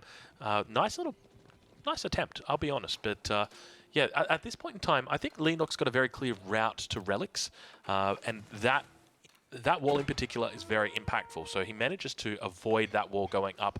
But do we potentially see any more villagers heading out? At the moment, it just looks like the scout's going to keep watch on the front of the base, on the back of the base, and really prevent that from going down. Problem now, if Leenock really wants to contest anything, he needs to go stable himself, and that's a big wood investment that Mr. does not need to do anymore. Maybe some healing here. Prelate a bit too far to the front. Spearman saved though. Nice. Very nice. He manages to keep it alive. That Prelate going to be slowly but steadily healing up that that spear. But both players now aging up. And keep in mind, in this situation, despite the huge amount of units that Mister's gotten out, he's actually getting up to the castle edge at the same time as his enemy. They're clicking up together at the same time. 3 prelates out for the Mr. 2 prelates out for Leenock. Still big question mark. Who gets more control as we analyze? 3 at the bottom. 1 rather good for Leenock at the top, and 1 neutral one, I would think, further to the right. But we now need to focus completely at the bottom. Yeah, so this is going to be it, ladies and gentlemen. Typically in this situation, the player with the most relics is going to be your victor in this matchup. It is very cutthroat, very similar to water maps or hybrid maps. Village is going to be going down here, so a little bit of a mistake coming out from Leenock, not paying attention. Focused with that wolf, you can see now the prelates moving out onto the map. Looks like he's got 2 in position right now. But that's so weird. Yeah, he picked up 2 villagers, but he's not getting control over the relics. The horsemen are there to protect the relics. Both players up to the next age. Looks like the prelate is going to be yoinked. Indeed. He picks up 2, and he's still got that 3rd one up to the north of his base. Leenock looking in very strong position, despite being considered, at this point in time, not a favorite to win. Sick.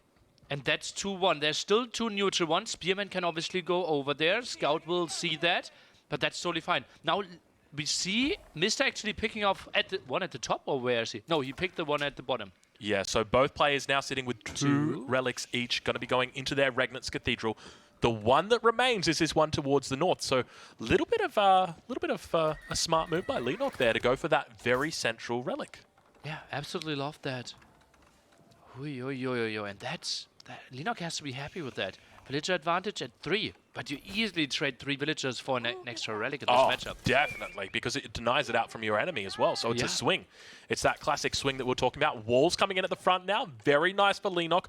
Also going to be moving up towards that 3rd relic, and Mr. definitely going to be upset at the map here for sure. Certainly, no matter how it looked. So that's an easy call by you. And Walter going down at the top as well, at the bottom. So we see Leenock potentially being fully walled. That's still the big question mark. Only 4 spearmen. Now lots of armies coming over. I think Leenock needs to send more. That prelate, I don't think will make it home. Yeah, he's going to be trying to. You can see him going through the stealth forest. It looks like Mr. does catch it for a second. Conversion, maybe? He spots it. The spear's going to be running over. There's a few over there. It looks like he's going to be able to take it, and he wins it down towards the center of the map. Sacred Site getting captured, but also it looks like a prelate was moving across. Going to be coming back now. Okay. Very sad prelate. I've seen many sad prelates. That one, very sad. Leenock goes for the Castle Age Spearman upgrade. I think he already did Man-at-Arms, while we see Mr. now adding some Landsknecht. We need to see those villagers move away. 1 already low HP from the earlier raid dice. Now, one thing that you can also do in this matchup is go for those archers. It makes a lot of sense because Landsknecht, a great unit up against those Men-at-Arms, as well as Knights, which are typically the units that players are going for here. So whether we see archers out from Leenock and whether he's got the foresight to go for a composition like spears as well as archers, who knows? But we'll have to wait. We'll have to see how he plays it out. He's going to be so happy with 3 relics, though. Oh, this is the moment where I wanted to pause the game and do a quick interview with both of them. I would love to know, like, wouldn't that be amazing? Yeah, absolutely. Like, how are you going to win this game considering you're down a relic? Yeah, and how do you want to defend knowing that your opponent is probably trying to make something wild happen? And look, Leenock immaculately playing this right now. He knows his weak spot is the immediate future. So what does he do? He walls up his entire base. He says, I'm going to play it safe. I'm going to make sure that I don't get any villager losses. I'm going to make sure that my enemy doesn't wall me in. Because we actually saw a Holy Roman Empire player who was denied 5 relics. It was MarineLorD. He went and he killed a Delhi player who had all 5 of those relics. And he won that game. So there is definitely a window here for Mr. to go and punish Leenock by having that extra relic. And it is production. So he's got to be really careful here, but he buys himself time. Still didn't wall the top, though. Spearman trying to get some better control. More knights coming over. And villager advantage at 5. So Mr., he still has lots of map control, has a good idea of what his opponent is up to. Still goes for more Landsknecht. And on the other side, Leenock is thinking about imping. Doesn't really have the defense, though, against an all-in. He's got to be really careful in this situation. You can see he's got some spears out here on the middle of the map. Needs to get these back home. Imperative that he gets these back home. But at the same time, he needs to be scouting out Mr. He needs to see what he's up against. Okay. He can go Imperial, but if he does go Imperial in this situation, this is not good. He spots out the Lance Connect. This should hopefully give him the insight that he probably can't be thinking about Imperial right now. Maybe think about selling some of that gold or buying some wood, drop down those barracks immediately, or those archery ranges immediately, because you're going to need a response to these units. He's going for some Lance Connect himself. Blacksmith upgrades, +1 attack for Leenock. Has some eco upgrades as well. Nothing for Mr. Now drops more barracks. Leenock knows what's up. I think he's still imping though. Look at his resources. He's not putting the resources on the map, Drongo. I'm scared for Leenock. I'm kind of scared for Leenock right now as well. This could be bad. I'm actually kind of scared for Leenock right now. This is the perfect timing window for Mr. I think he realizes that. And look how many units he's pumping out right now. You can see he's got less than 1,000 resources in the bank, constantly spending it, down less than 500 now. He is going 100% all in. And Leenock not really having the proper reaction. Now goes with some villagers there. I don't like that at all. Just some defense here. You know that the all-in is coming. You saw how much army was out there. You saw the Lance Connect. This is so surprising to me. Production, yeah, he goes for some more. Still not all the upgrades. Look at how many resources he's floating. But now he goes for more production, more barracks. He's making the right calls. He is making the right call 100%. He needs to invest in these production buildings right now. He actually just cancelled a barrack, so hopefully he corrects that incorrect call of the right call. Because he needed more wood for farms. Oh, okay. Right. Well, then that's perfectly fine. But what is not perfectly fine is that force beginning to come through the front of his base. You can see him moving his villagers back to a little bit more of a safe position. Market on the front line here. He's going to be able to defend on this position. He does have his own Lance Connects out. Obviously got the defensive position here, which means that he's going to have those reinforcements closer to home. And it looks like he might have bought himself enough time to be able to get those reinforcements out. 5 villager advantage still for Mr. Pretty close, and Leenock, he did not underproduce army. Absolutely happy for him. Is willing to take this one to a Game 7 Lance Connect with a beautiful fight animation, and that should be pretty good. Also pulls 2 prelates to heal. Yeah, doing a great job But here. they're Those going to the prelates. front. What are those prelates doing? Those prelates get absolutely mauled by the Lance Connect, and beautiful engagement right there for Leenock. He overwhelms his opponent. At the same time, a little bit of a raid coming down towards the south, so he's definitely going to have to be splitting his attention here, but we can see that Leenock does take the lead with regard to military population. Still not looking like he's going to be imping at this point, and probably the right decision. Oh, I don't like that he's moving out here. I don't like that he's chasing. He needs army at home. He needs the army at home. Oh, he actually goes for 10 spearmen at home. I think if those pop, he is actually fine. Yeah, I think you might be right, because it's largely Lancers or Knights that are down here. He's also neutralizing Sacred Sites in the middle, so obviously a trickle of gold going over to his enemy. So he takes that out. We can see a huge mass of Knights now moving in. Probably going to be looking for the wood line. We'll ride on board. We'll see if we can ride on board now with Mr. as he comes into the base of his enemy. Going to be running into a couple of melee units here himself. He's going to be forced back quickly. Hopefully he manages to go and repair up that wall down towards the south. Sacred Site neutralized in the middle. Nilly.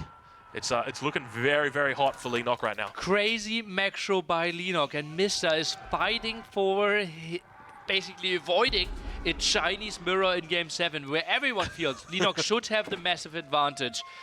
Tries to make something happen here, but the Spearman defense absolutely on point. Both players with lots of food. Gold count, though. Crazy for Leenock. Look at the trap coming in right now from Leenock. This is a classic StarCraft move. This guy, an ex-StarCraft pro, comes in and manages to escape right by the skin of his teeth. Mr.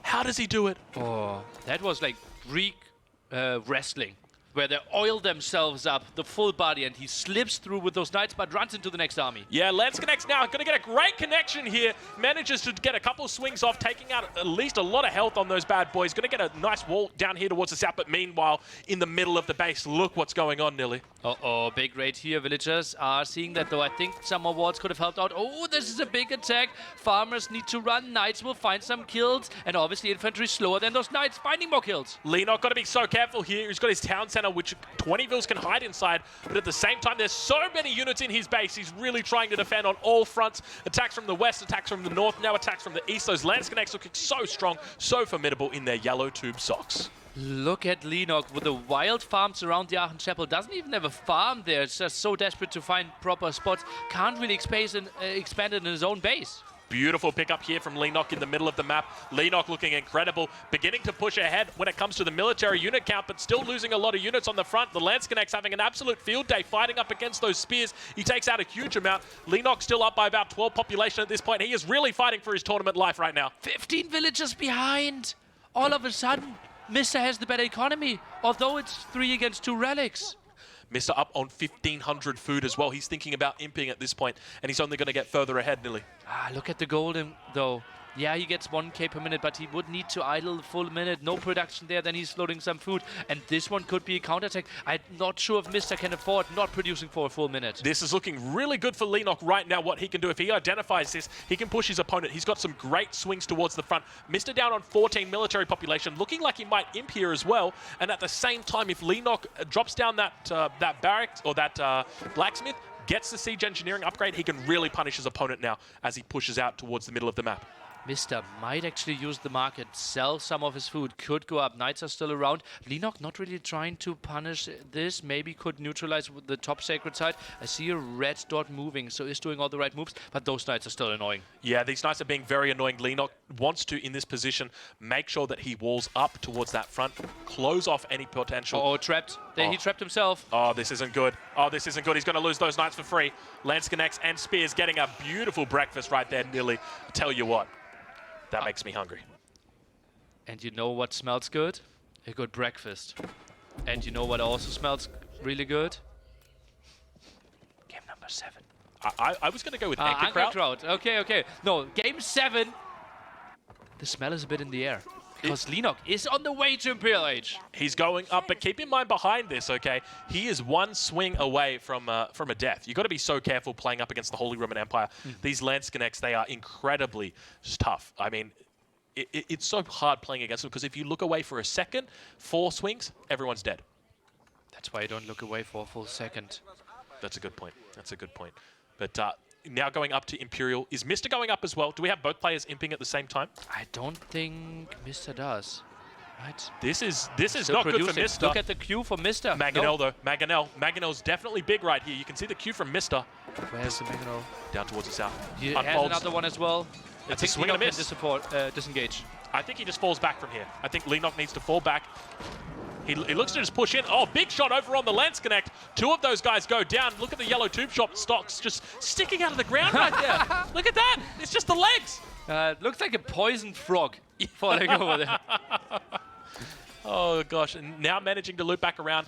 Leenock reaching the Imperial Age. Mr. definitely starting to fall behind. Not only are those 3 relics in Leenock's hand, but he's also got that final piece of the Exodia puzzle. And that is, of course, the Palace of Swabia. He is going to be brrring out villages. A quarter of the cost, a quarter of the time, at an even reduced cost to imp. I thought you were going to say a quarter. I thought you were going to say a quarter of the enjoyment, but it's quarter of the enjoyment. I really feel like it's 4 times the enjoyment. It's so much fun. Well, if you have it, yeah. Good luck playing against it. Yeah, quarter of the enjoyment for your enemy. But now we can see that at this point in time, Leenock is absolutely going ham with the upgrades. He's getting Elite Lance Connects as his next upgrade. He's also getting Military Academy, I want to say that's called. I'm not 100% sure, but if we go check on the blacksmith, it will tell us. Now trading away a couple of units here. You can see them just looking to get their swings off, doing a bit of a dance. Look at those tube socks go. Okay, tries to still be annoying, try to cut off some reinforcements. And Mr., we felt he already had one all-in. I think this is the second all-in of the day. Yeah, he's going to try and make it through. Leenock down on population at the moment, and especially military population. His enemy ahead by about half, but keep in mind a lot of that military going to be out the base of him, so he's going to have to wait for the reinforcements. But now we've got those elite military units coming through, and now on the front line, these guys are about to rip through the holes. Oh, and look at how the gates work in Age of Empires 4. You can move in, move back, heal a bit, and you can constantly do damage, and the opponent has no real control of that. But Mangonel's so good in this spot, because Leenock, he goes for units that have a lot of damage output, but can't take a lot of damage. Yeah, but look at Leenock, so smart, already got that sprinkled on the way. So he's dropping a siege workshop somewhere back here. It's on the front, so a little bit of a poor position. If this gets identified by Mr., it could be a difficult position for Leenock. Now, Mr. doesn't look like he is thinking about going Age 4 at all, very much committing to this push. If this push does not work, I suspect it's going to be GG typed in. We will be going to a Game 7, but we will wait. We will see. Because remember 3 minutes ago, where Mr. was 15 villages ahead. Leenock just overtook that. Not only did he overtake it, he just zoomed past him. He put the NOS down.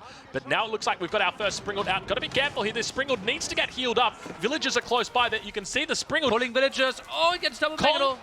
Where is the villagers? The villagers getting pulled towards the Mangonels. This is not the right move. Get completely clamped. Oh, this is not good for Leenock. He's down to 37 military. I say down to, but I feel like it's probably gone up in the last second or two. But unfortunately, that Springald going to be going down. 2 Mangonels still sitting very strong on the back line. Landsconnects moving forward. They go down as well. This isn't good for Leenock. He just lost 20 villagers. He pulled them. Now he pulls the second wave. Double Mangonel just so good against this. Beautiful splits coming in from Leenock. Looking a little bit like a Finnish gymnast right now as he tries to finish off the Mangonels. Unfortunately, those Mangonels keep on folding down towards the Landsconnects. Villagers trying. They get swung down by the Landsconnects. This is not looking good for Leenock right now. Wow, this is less promising than the Lord of the Rings trailer from Amazon. And that looked real bad. That looked really bad. Mangonels now, I mean, we still don't see a... look at the villagers being pulled right now. He's pulling all... calling all villagers, calling all villagers. There are some Mangonels on the loose, but the Landsconnects just covering them so well. Look at the swings coming in, marauding those villagers at the same time. The villagers trying their best, managing to take out one of those Mangonels. Second Mangonels trying to escape. Keep in mind, we are on game number 6 here. If Leenock wins this game, we go through to a China mirror on Mongolian Heights. It looks like he's managed to hold at this point in time. A single Mangonel remains. Is it going to go down nearly? I think it does, and if it does, that's going to be the hopes. He didn't, and the Mangonel will shoot again. So much damage output here. We need to rewall. Down to 37 villagers, down to 10 military. Mister's pushing in, but he doesn't have the crazy military numbers either. Mangonel goes down. Elite Landsconnects do remain for Leenock at this point in time, but not a lot of villagers here, Nilly. This is an absolutely wild game. He's down 33 villagers, but keep in mind, he's got a villager printer. Is he going to be okay? Ooh, he needs time. And Mr. knows that he does not have the time to give him the time. Yes, that is exactly right. Bombard now coming out as well. That'll have a little bit more health on it, enable him to keep it alive a bit more. How can he protect it, though? Villagers will protect the Bombard. But against Landsknecht, you only do one shot, right? Yeah, that's Low true. HP units. Oh my gosh, Nilly, this is quite the game. Rewall is set up. If he sends villagers forward, this is so good for him. Yeah, every single second is so good for him. Every second this game goes on, Leenock looking more likely to win. Mister on the other side of this. Completely idle. Oh, this isn't good. Mister still yet to go to imp at this stage. He's 25 minutes in. Bombard going to begin unfolding. You look how much damage it does to that knight, leaving it with 20 health. It's going to be getting a second shot off, managing to take it out, and back towards the north we see those 2 knights managing to escape despite only having a little bit of health left on them. Drongo, we need a deletion of those houses and a wall between the 2 wood lines at the frontier, right? This needs to be walled off in the second layer. Yeah, I agree. And Bombard needs to help out as well. Now completely idle. Oh my gosh, this is quite the game. 76 villagers for the Mister. Leenock back up to 51, so within reach now. Luckily, we are screaming so loud that Leenock is hearing me. The wall. Leenock did indeed hear you, and the quick walls go up, and Leenock has bought himself a little bit more time. Landsconnect's going to be trying. He might have overchopped the wall. Not like this. He gets through. You can see them trying their best, but look at the Bombard doing so much work. Yeah, that's so nice. Obviously, 1 shot, 1 kill here. Landsknecht not doing too much, and now it's tight area, and that's so much better for units that do splash damage. Mangonel has been made here for Mister, but Mister going to be trying his best. 53 villagers for Leenock. He's slowly but steadily building back up with that villager printer. 5 seconds. I wish we need to get a sound every time there's a villager. There it comes. Shh.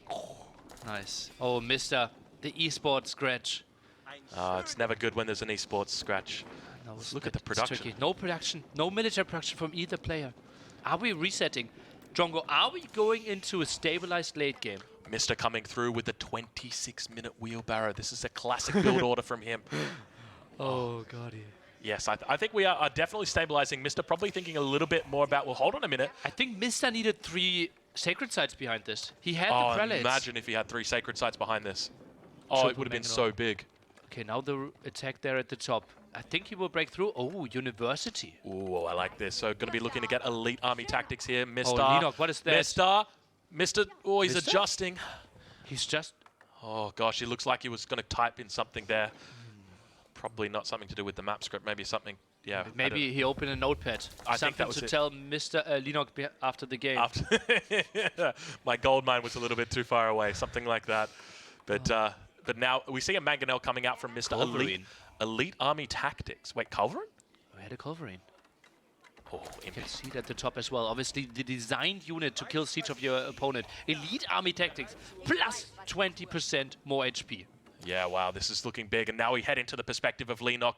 Look at those spears coming out. He's absolutely starting to mass up a huge amount of units here. He's really got some great tempo. Now, keep in mind, behind this, Mr. is also going Imperial. But Leenock has managed to close that gap on his village account. Obviously, Leenock lost a lot of villagers in that push. But now... Don't do it all. Don't wait!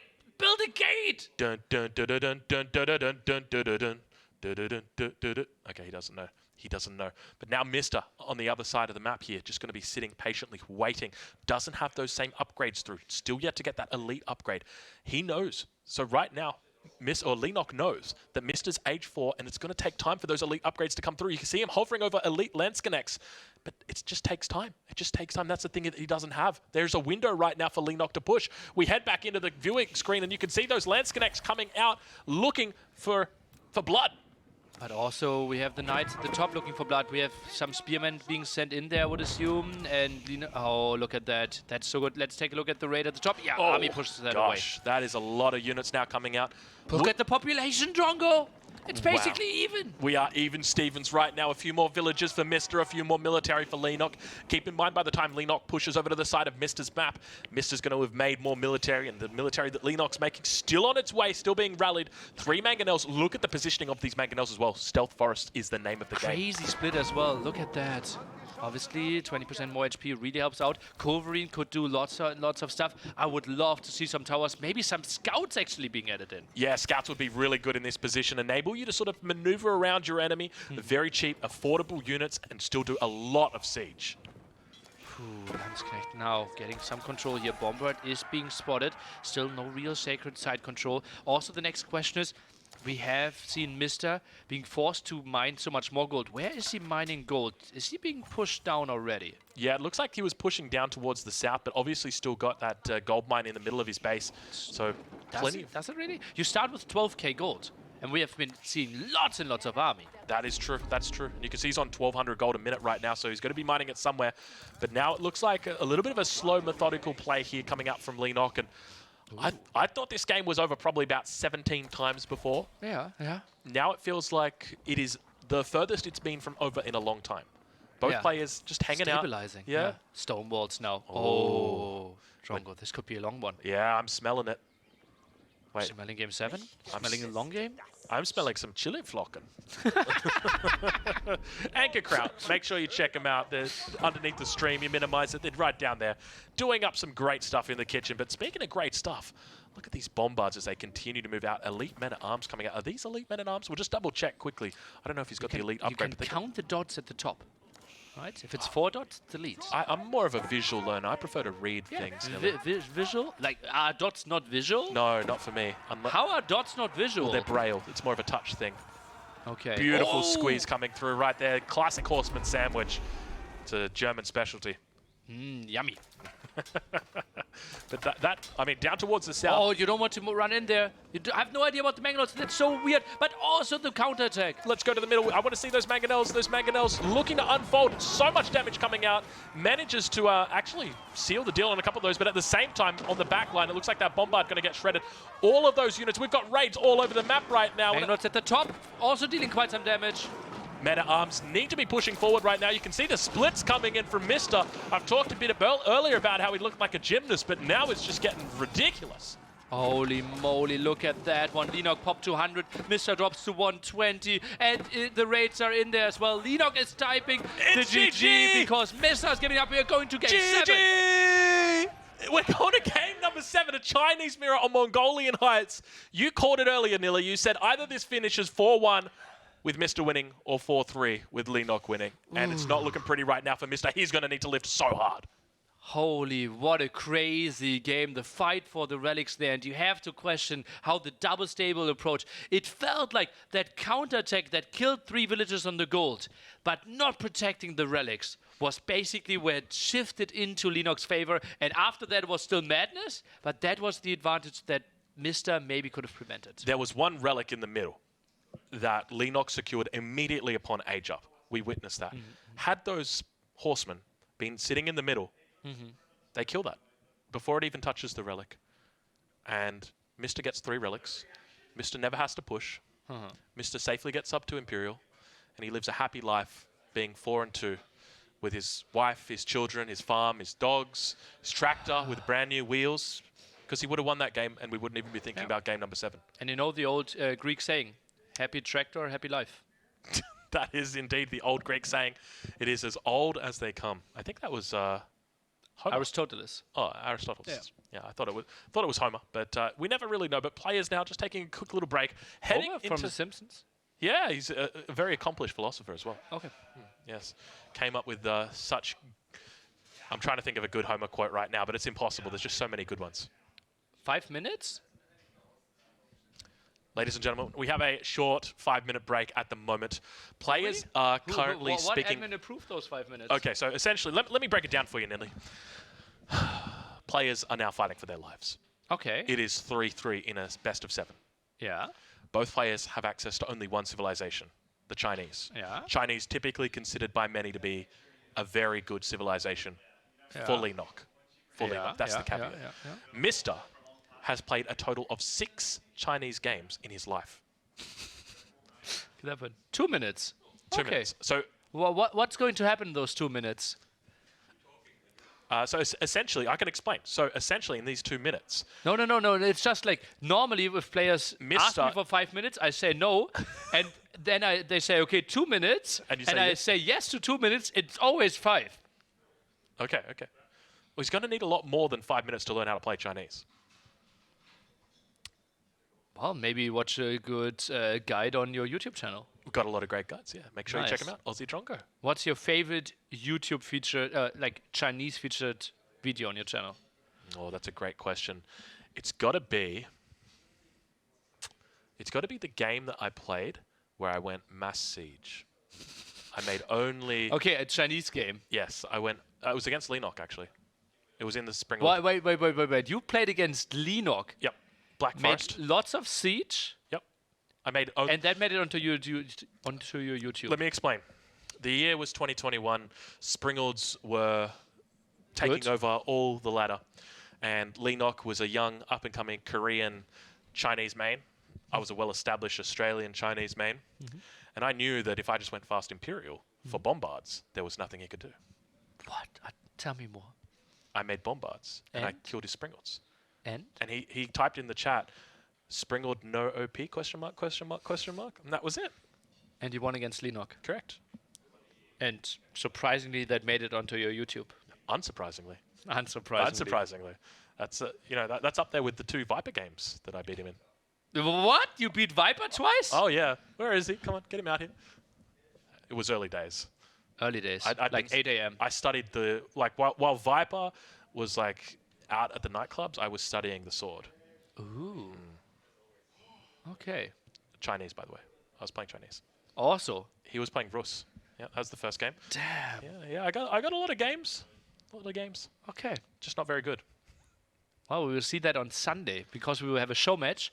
Drongo against Nilly, while Drongo decides maps and both of our civilizations, and we will have the Viper, DeMusliM, and Beastyqt casting. That is true. And the great thing about it is there's civilization repick, so I can pick the Delhi a No, million there's times. no repicks. You have to come up with 3 different ones. Okay, so I'm going to pick the Delhi each time for me, and you get to play. No. You can't repeat.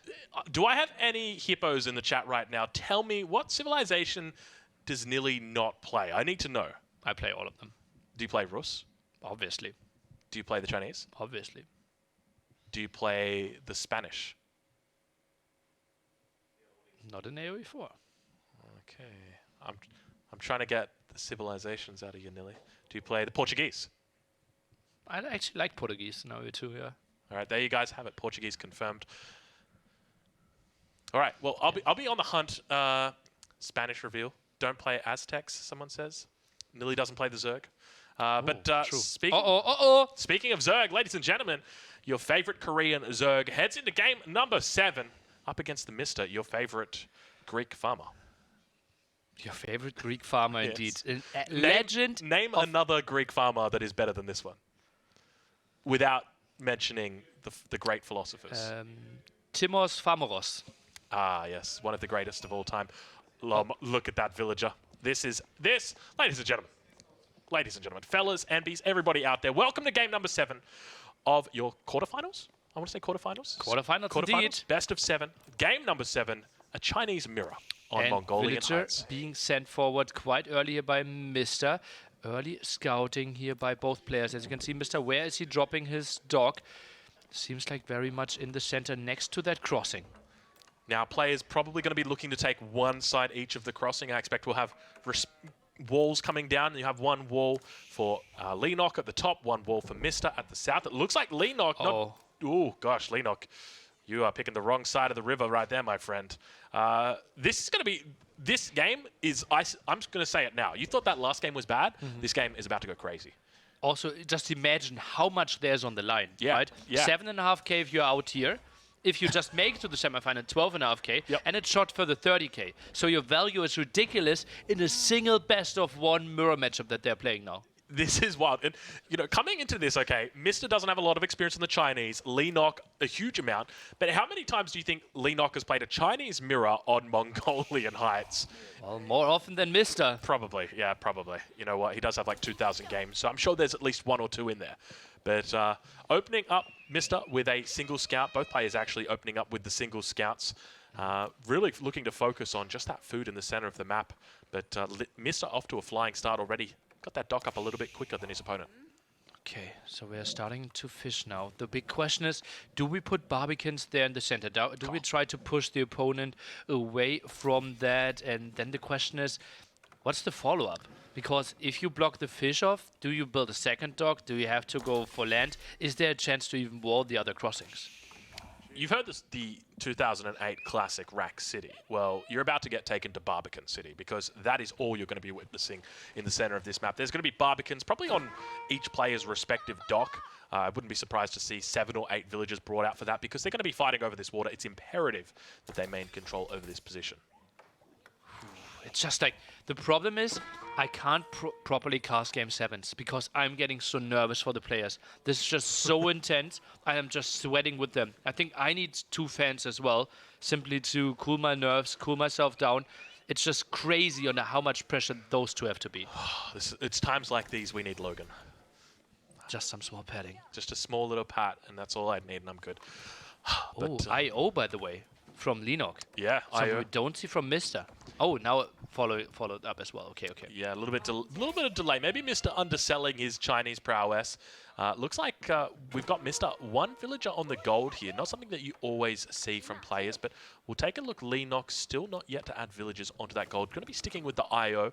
Obviously, there's been a few changes with the Imperial official recently, but these guys can now carry up to 40 gold at their base. A total of 80 gold with the upgrade, so quite a lot. Is he getting enough gold, though? Oh, Leenock has 1 on gold as well, right? No, Leenock doesn't have any on gold. Oh, actually, he might have 1 on gold. He has to have 1 on gold at the left-hand side, Are behind Mr.'s camera. There. There's No, there was none on gold. Okay. He was moving out 2 though. Then he still needs to collect 20. Can we take a look at the wood, please? Is there 20 wood inside? 23. Okay, so he Leenock. Oh no, Leenock says 140. Yeah, he needs to drop off, and then it's all good. Yeah, but Mr. a bit behind with regard to the food count. It'll take probably half a minute before he's up to enough. You can already see now he's still climbing. Leenock, on the other hand, more than 492 food. He's got 493, now 500. But it looks like he's going to be adding in another Imperial official. Appreciates that there's a bit of a delay there. He's up to 193 gold. I expect that we'll probably see villagers pulled towards the center. It looks like Mr. going to be going for it now. We can see the villagers moving out across the map. 4 villagers coming down, dropping down to Barbican. Now it's always going to be about who can get that #1 spot in the middle. How close do you want to build it, though? Is it really on the crossing? Yep, literally right on top.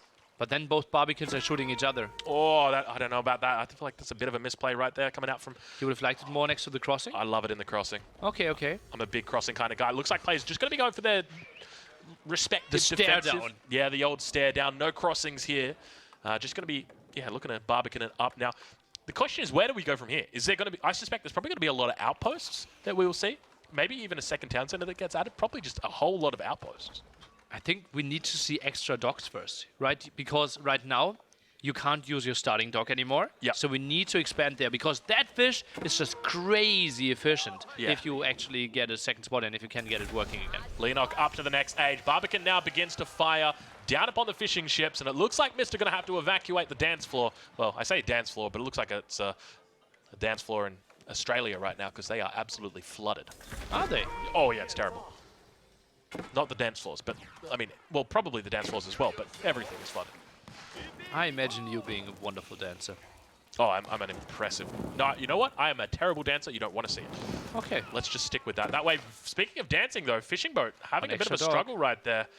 First one going down. Leenock not really paying attention here. Going to be losing at least one of those fishing boats. So we actually see a junk coming out. What? Did not expect to see this. I thought we were going to see outposts. I thought we were going to see Junk coming from the other side, though, as well. So will be double junk play by Leenock, only one by Mr. Will be a big question. And oh, I think this is a misplay. He had the second dock, but he didn't watch the proper videos. They are going back into the wrong direction. Mr. reaching now towards his keyboard. It looks like he's still playing, but obviously this is an incredibly important game. Not the kind of game you'd want to throw away this early. So we'll see how he plays it. But yeah, definitely hasn't watched the videos, has he? Second junk here now could take the fight. One is at the top trying to pressure. Those fishing ships are coming back. This is looking relatively good for Leenock. Mr. Oh, no, Mr. No, not like this, Mr. It's all right, son. You pick yourself up. You drop down a second town center. You're going to be okay. He's got 400 wood in the bank. It's okay, Mister. It's all right. You can kill his fish as well. Obviously, there are some options. Oh, jeez, this is tough right now. Leenock really showing his prowess on the Chinese. Maybe some repair there. It looks actually good. Soon it will be 1 against 1, and then you still have the double dock spot. That's a good point. That's not a bad point. Mister really trying to reach right now. You can see he's behind a little bit on the villager count, a little bit behind on the military count. Looks like he's going 2 up against 1 with regard to the junks. It's so hard to tell whose junk is where, and it's not the first time I've said that today, let's be honest, but Mister in a very difficult spot. Still 3 fishing ships out. Make it even 4. Now some more pressure at the top. Mr. though, lots of wood floating. We would need a transition, but yeah, still next to his own Beastyqt, he can actually snipe a lot of fishing ship. Oh, this is interesting. Okay, so Mr's got a number of options. The biggest one that I'm thinking about right now is a Song Dynasty boom. Ideally, wants to drop down a second town center, get his second landmark up, really look to focus on his villager production. You can see he's struggling a bit at the moment, looking down towards that mini-map.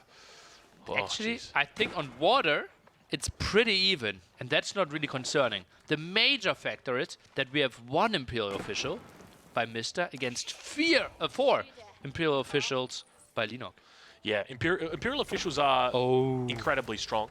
Obviously being buffed up in the most recent patch, and now once again we see another. So Song Dynasty going to be coming out for Leenock. Leenock even might be thinking about going to Castle right now. Second town center, exactly what you wanted from him. Goes for the boom. Goes for some more economy. It's going to be tough, though. Typically, in this position, what you're looking for as Mister is a Hail Mary. You've invested onto the water. You've lost out. Your enemy's got relatively strong control. You know, you threw down your second dock, but it got denied. They've got water control now. What is Mister doing? What's Mister doing? Okay. Oh, gosh, I get so worried when I see him move his hands away like that. But this is the Hail Mary right now. I'd love to see him go for that dynasty as well. But now you can see that his opponent, Leenock, recognizes this potentially. Knows that he might be going for that second dock. Probably going to be looking for a fast castle into Palace Guards. Food looks really good for it. Gold looks really good for it. And now wants to go for, some villages. Heavily on stone, though. So maybe not going to be going for that fast castle so fast. Well, maybe it's just fast castle and still get the second town center up, right? He knows, it's not unlikely that the opponent is trying to catch up by adding the town center. Yeah, great point. So we could potentially see a little bit of a shenanigan go on towards that late game. Obviously, at the moment, Leenock has control of the water, but expect that to change as players move through the ages. Wheelbarrow now being completed for both players at this early stage of the game. But currently, you got to say Leenock's position a little bit stronger than Mister's, but by the same token, Mister's still looking okay. Problem is, if Leenock now gets some, second town center there, no big surprise, but he can easily go for barracks now, can easily go for some palace guards. Yeah. And with a slower cast age timing for Mister, he will really struggle to deal with that. It looks like Mister now going to be going into that dynasty. We'll take a look in his base. I think it might be being dropped down. Wall. Yeah, so gets that dynasty coming through now. So both players, one of them going for double TC into Dynasty, the other one going for Dynasty into double TC. Much of a muchness, really, but you see Mista's got a little bit of a lead on the village account there. Yeah, I think that is even counting fishing ships. So the real economy is slightly better for Mista. Just the castle age timing is going to be from a different planet. Yeah, and now we actually see a nice little trade out here, 1 for 1. So manages to get that in. Are we able to take a look and see what the fishing economy is looking like at the moment? So we see a couple of fishing boats out towards the middle. Not a huge amount, but as you mentioned, it's really not... Look at Leenock again. So heavy on his eco upgrades. Yeah. I'm really surprised. I think I've never seen that heavily from him. Yeah, he's really into these eco upgrades. I think it's something natural to him. Coming from StarCraft, it was, you know, I mentioned to him, I said, Leenock, always you're getting the upgrades. He said, yeah, StarCraft macro. I said, okay, all right, mate. And yeah, he's got 3 eco upgrades compared to just the 0 of Mista. I mean, obviously both with the wheelbarrow here, but... Oh, could see some repair or some focus on the villager. Okay, takes the kill there. Manages to wall up and lose a villager, but at the same time, I mean, Mista should be seeing this and should be getting a read on how his enemy wants to play. How are they shooting? They're basically throwing... It's an older technique. It's one unique to the Chinese, but essentially it's called the Chinese boomerang junk. Okay.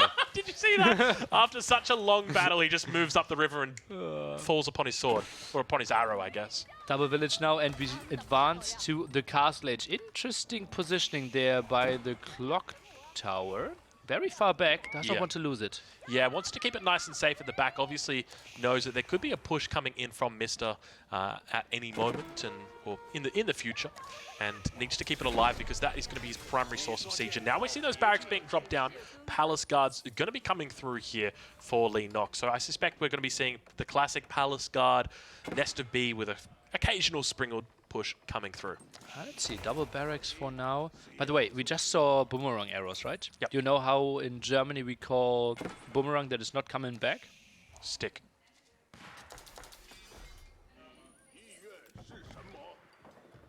Is it stick? Okay, so you know. I'm aware. Yes, I'm aware, Nilly. But speaking of aware, going to need a lot of awareness in this game because Game 7, Mongolian Heights, I suspect these players are going to be wanting to fight to the death. Well, eventually someone will die, right? We now have the castle edge following up here, and villager advantage slightly on the side of Mista. It's going to be tricky, though, with those palace guard now coming over, especially if you're not walled. It's so easy to lose some villagers without really taking care, especially if you're spread so thin. Yeah, this is a really difficult position right now for Mista because he's going to have trickles of palace guards coming across his base, doing the right thing, actually getting a junk out, going to be trying to deal with these palace guards as they come across. And you can see he's trying to take them out, getting them down to about half health before they do it, but a lot of villagers going down on this gold mine. I fall down there quite easily. Villagers even in the village. I'm a bit surprised by that, although the name is pretty fitting. And now we see, look at that, castle age ships out. Yeah. That could control the area quite nicely. This could be actually pretty decent for Mista if he's able to get castle age ships out. That's actually for Leenock. Yeah, the problem is, especially here, if Leenock takes control of the river, which he's already got relatively good control now with that junk out, that he's got palace guards in the economy of his enemy. And this is the consequence of being up just that little bit earlier, is you're able to be aggressive. Kind of like in the French mirrors, where you see the knights go into the enemy base. It's the exact same here. And it's so difficult for Mista to actually keep his head above water now. You can see that villager count really starting to build up. 3 villages difference now. Ooh, and it's just so tricky, right? How do you chase all those units? How many do you want to build? Maybe even crossbow could have been a reasonable option, just because you can chase it down easier, you can kill them from distance. We see Mista doing a reasonable job. The thing is, though, Chinese, crazy good at sniping landmarks. Very good at sniping landmarks, at the same time have a lot of landmarks, so perhaps we are foreshadowing about what could potentially happen this game. Oh, Mista, he's not fully focused. It's so tough for him. You can see he's really starting to struggle now. We know a bit earlier in the week he did have a bit of an issue with his arm with the repetitive strain. He was getting through there, but you can see now once again villagers on that wood line are getting absolutely slammed by that palace guard. Just look at the way he's really following through with that axe as well. Oi, oi, oi, oi, more raids there. And yeah, we were at the pharmacy, got him some pace, and he said it was totally fine after that one. Felt 100% to play, and obviously, if he needed some pauses, we would give that to him. We talked about that a bit earlier, and now the big question. Leenock, is he able to close this one out? What are his next move? And Mister, do you think maybe some walling could help him? Walling would definitely help in this position. Walling the crossing, especially the one in the center, would have gone a long way, even if it meant losing villagers. And we can see the hand going on the bottom of the chin there, not looking the best for Mister. I think he might know that he's in trouble. He's down 13 villagers at the moment. We can continue to see that he is struggling with dealing with these raids. It's not looking pretty. He obviously wears his hand on the sleeve, and he is typing now. Leenock might see that one. Oh, God. And that's... Oh, it's a long one. Oh, no. Oh, no. Can we go into the POV? Can we see what he just typed? He GG's. GG, well played. Leenock is going into the semi-final of N4C. Wow. I didn't expect it to be that way. A Chinese mirror on Mongolian heights that lasted for less than 20 minutes. You can see Mister absolutely heartbroken after that game. It's terrible to see. You can see he's got a bit of trouble with his arm right there. He understands that's the consequence of these longer sets, and dealing with this kind of injury, it can be very difficult. Feeling a bit bad for him. Obviously, he wanted to play the best of his capabilities. Obviously, this one was more of a build order win than anything that he could macro. It was simply coming down to the big experience of Leenock. And that's exactly it. I mean, Leenock's got so much experience when it comes to this matchup in particular, and at the end of the day, this is the matchup that fell upon the table. It could have been any matchup. It could have been any civilizations, any map. And this is the one that it was for game number 7. Okay. Lovely Leenock. He's so sweet. Isn't he great? He's a great part of the community. So will we Leenock against MarineLorD tomorrow? We will ask him about that. And that was a crazy one. And the big comeback, right? He was down 3-1, had to win 3 games in a row, and delivered in 2 mirrors. Yeah, in 2 mirrors as well. And Holy Roman Empire mirror. A matchup that I didn't think he had a chance to win, to be honest. But he managed to pull it out and showed he actually had a pretty good understanding of the way that the game flowed. Absolutely. He was relatively greedy, wanted to play castle, then the perfect scouting positioning, right? Saw the double stable, then the spearman defense. In this one, it simply all came down to, okay, I had enough villagers on gold. The Barbican rush with more villagers was up earlier, had the earlier junk out, and once you have the water control, 2 junks against none out, you win and the opponent can't come back. Yeah, a really difficult position there for him. I'm really impressed that he won that. And then obviously in that last game as well. I mean, I'm sure we'll ask him about it. Yeah. But just very well played. And give me some respect for Mister. Give me some nearly Mister as well, because he was, in my eyes, till this moment, the most entertaining player we had in N4C. Crazy strategies, crazy highlight scenes. Made this one a wild set as well. In the end, Leenock is going through, and we will talk with Leenock about it. I'm going over there while Drongo still does some Discord stuff.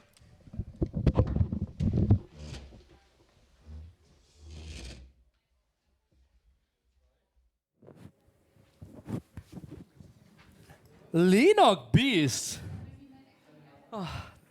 Too tired, really. Too tired? Yeah. Too tired. That was a crazy set. And look at that overlay guy. Instead of doing overlays, wrote everything down. So we know the match order as well. High view, Roos, Leenock win. Yes. Okay. So, how does it feel? You're in the semifinals.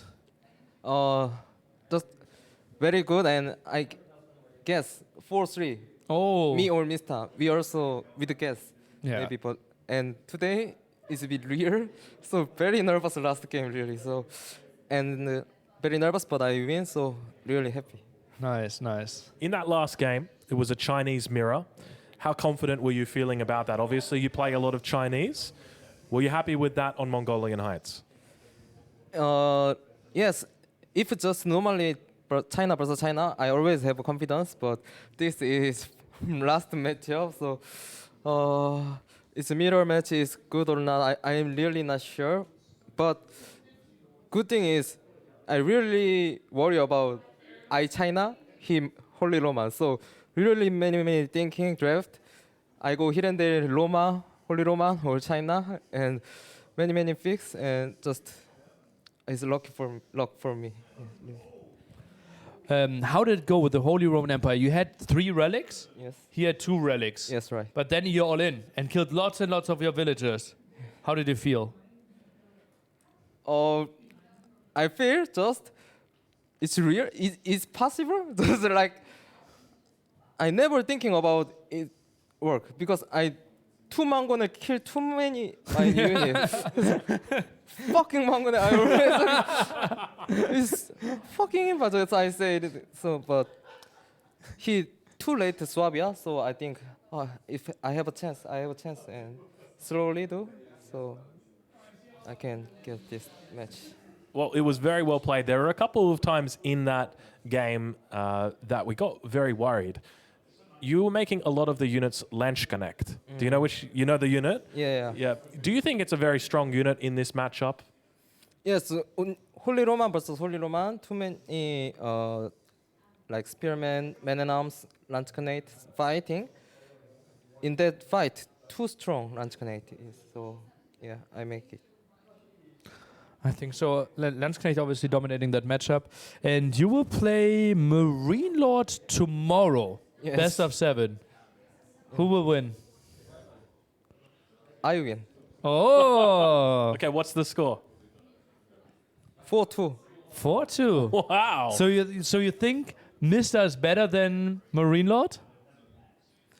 I think almost similar, but I think today my play is not very well because when I fight, my micro too many mistake fighting. So if I better than today, maybe I will win. Oh, I All like right. that. I You like guys that. have heard it here first. Leenock 4-2 against MarineLorD. MarineLorD happening tomorrow. MarineLorD probably going to be losing his first maps ever. I mean, how many maps has he lost so far? 3 maps? 3 maps. I think it's 12-3 in map score. No, it has to be 15-3. Yeah. Not bad. Not bad. Yeah. Because he didn't meet me. Oh, okay. All right. Well, you mentioned that maybe if Leenock knocks out Mista, that Mista might give over some of his fans to Leenock. With that kind of confidence, I don't know about you guys, but I'm pretty excited to see you fighting tomorrow. So, Leenock fighting? Fighting. Leenock. Good luck. Thank you. Thank you, Leenock. And then we actually can take a look at the bracket together. All right, then. Aussie Drongo, because we have Beastyqt and VortiX playing the first semi-final. Beastyqt obviously finishing 2nd in the group, directly seeded into the semi-finals. And VortiX, after being the DeMusliM today, will be his opponent. Yeah, very decisive victory today for VortiX. 4-1 was looking very good, very sharp. Obviously, Beasty's going to have that extra day of time to relax, as well as obviously prepare. So undoubtedly, he's looked at those games and he's now beginning to study the way that VortiX is playing. But definitely heading into that, you'd have to wonder, it's got to be close.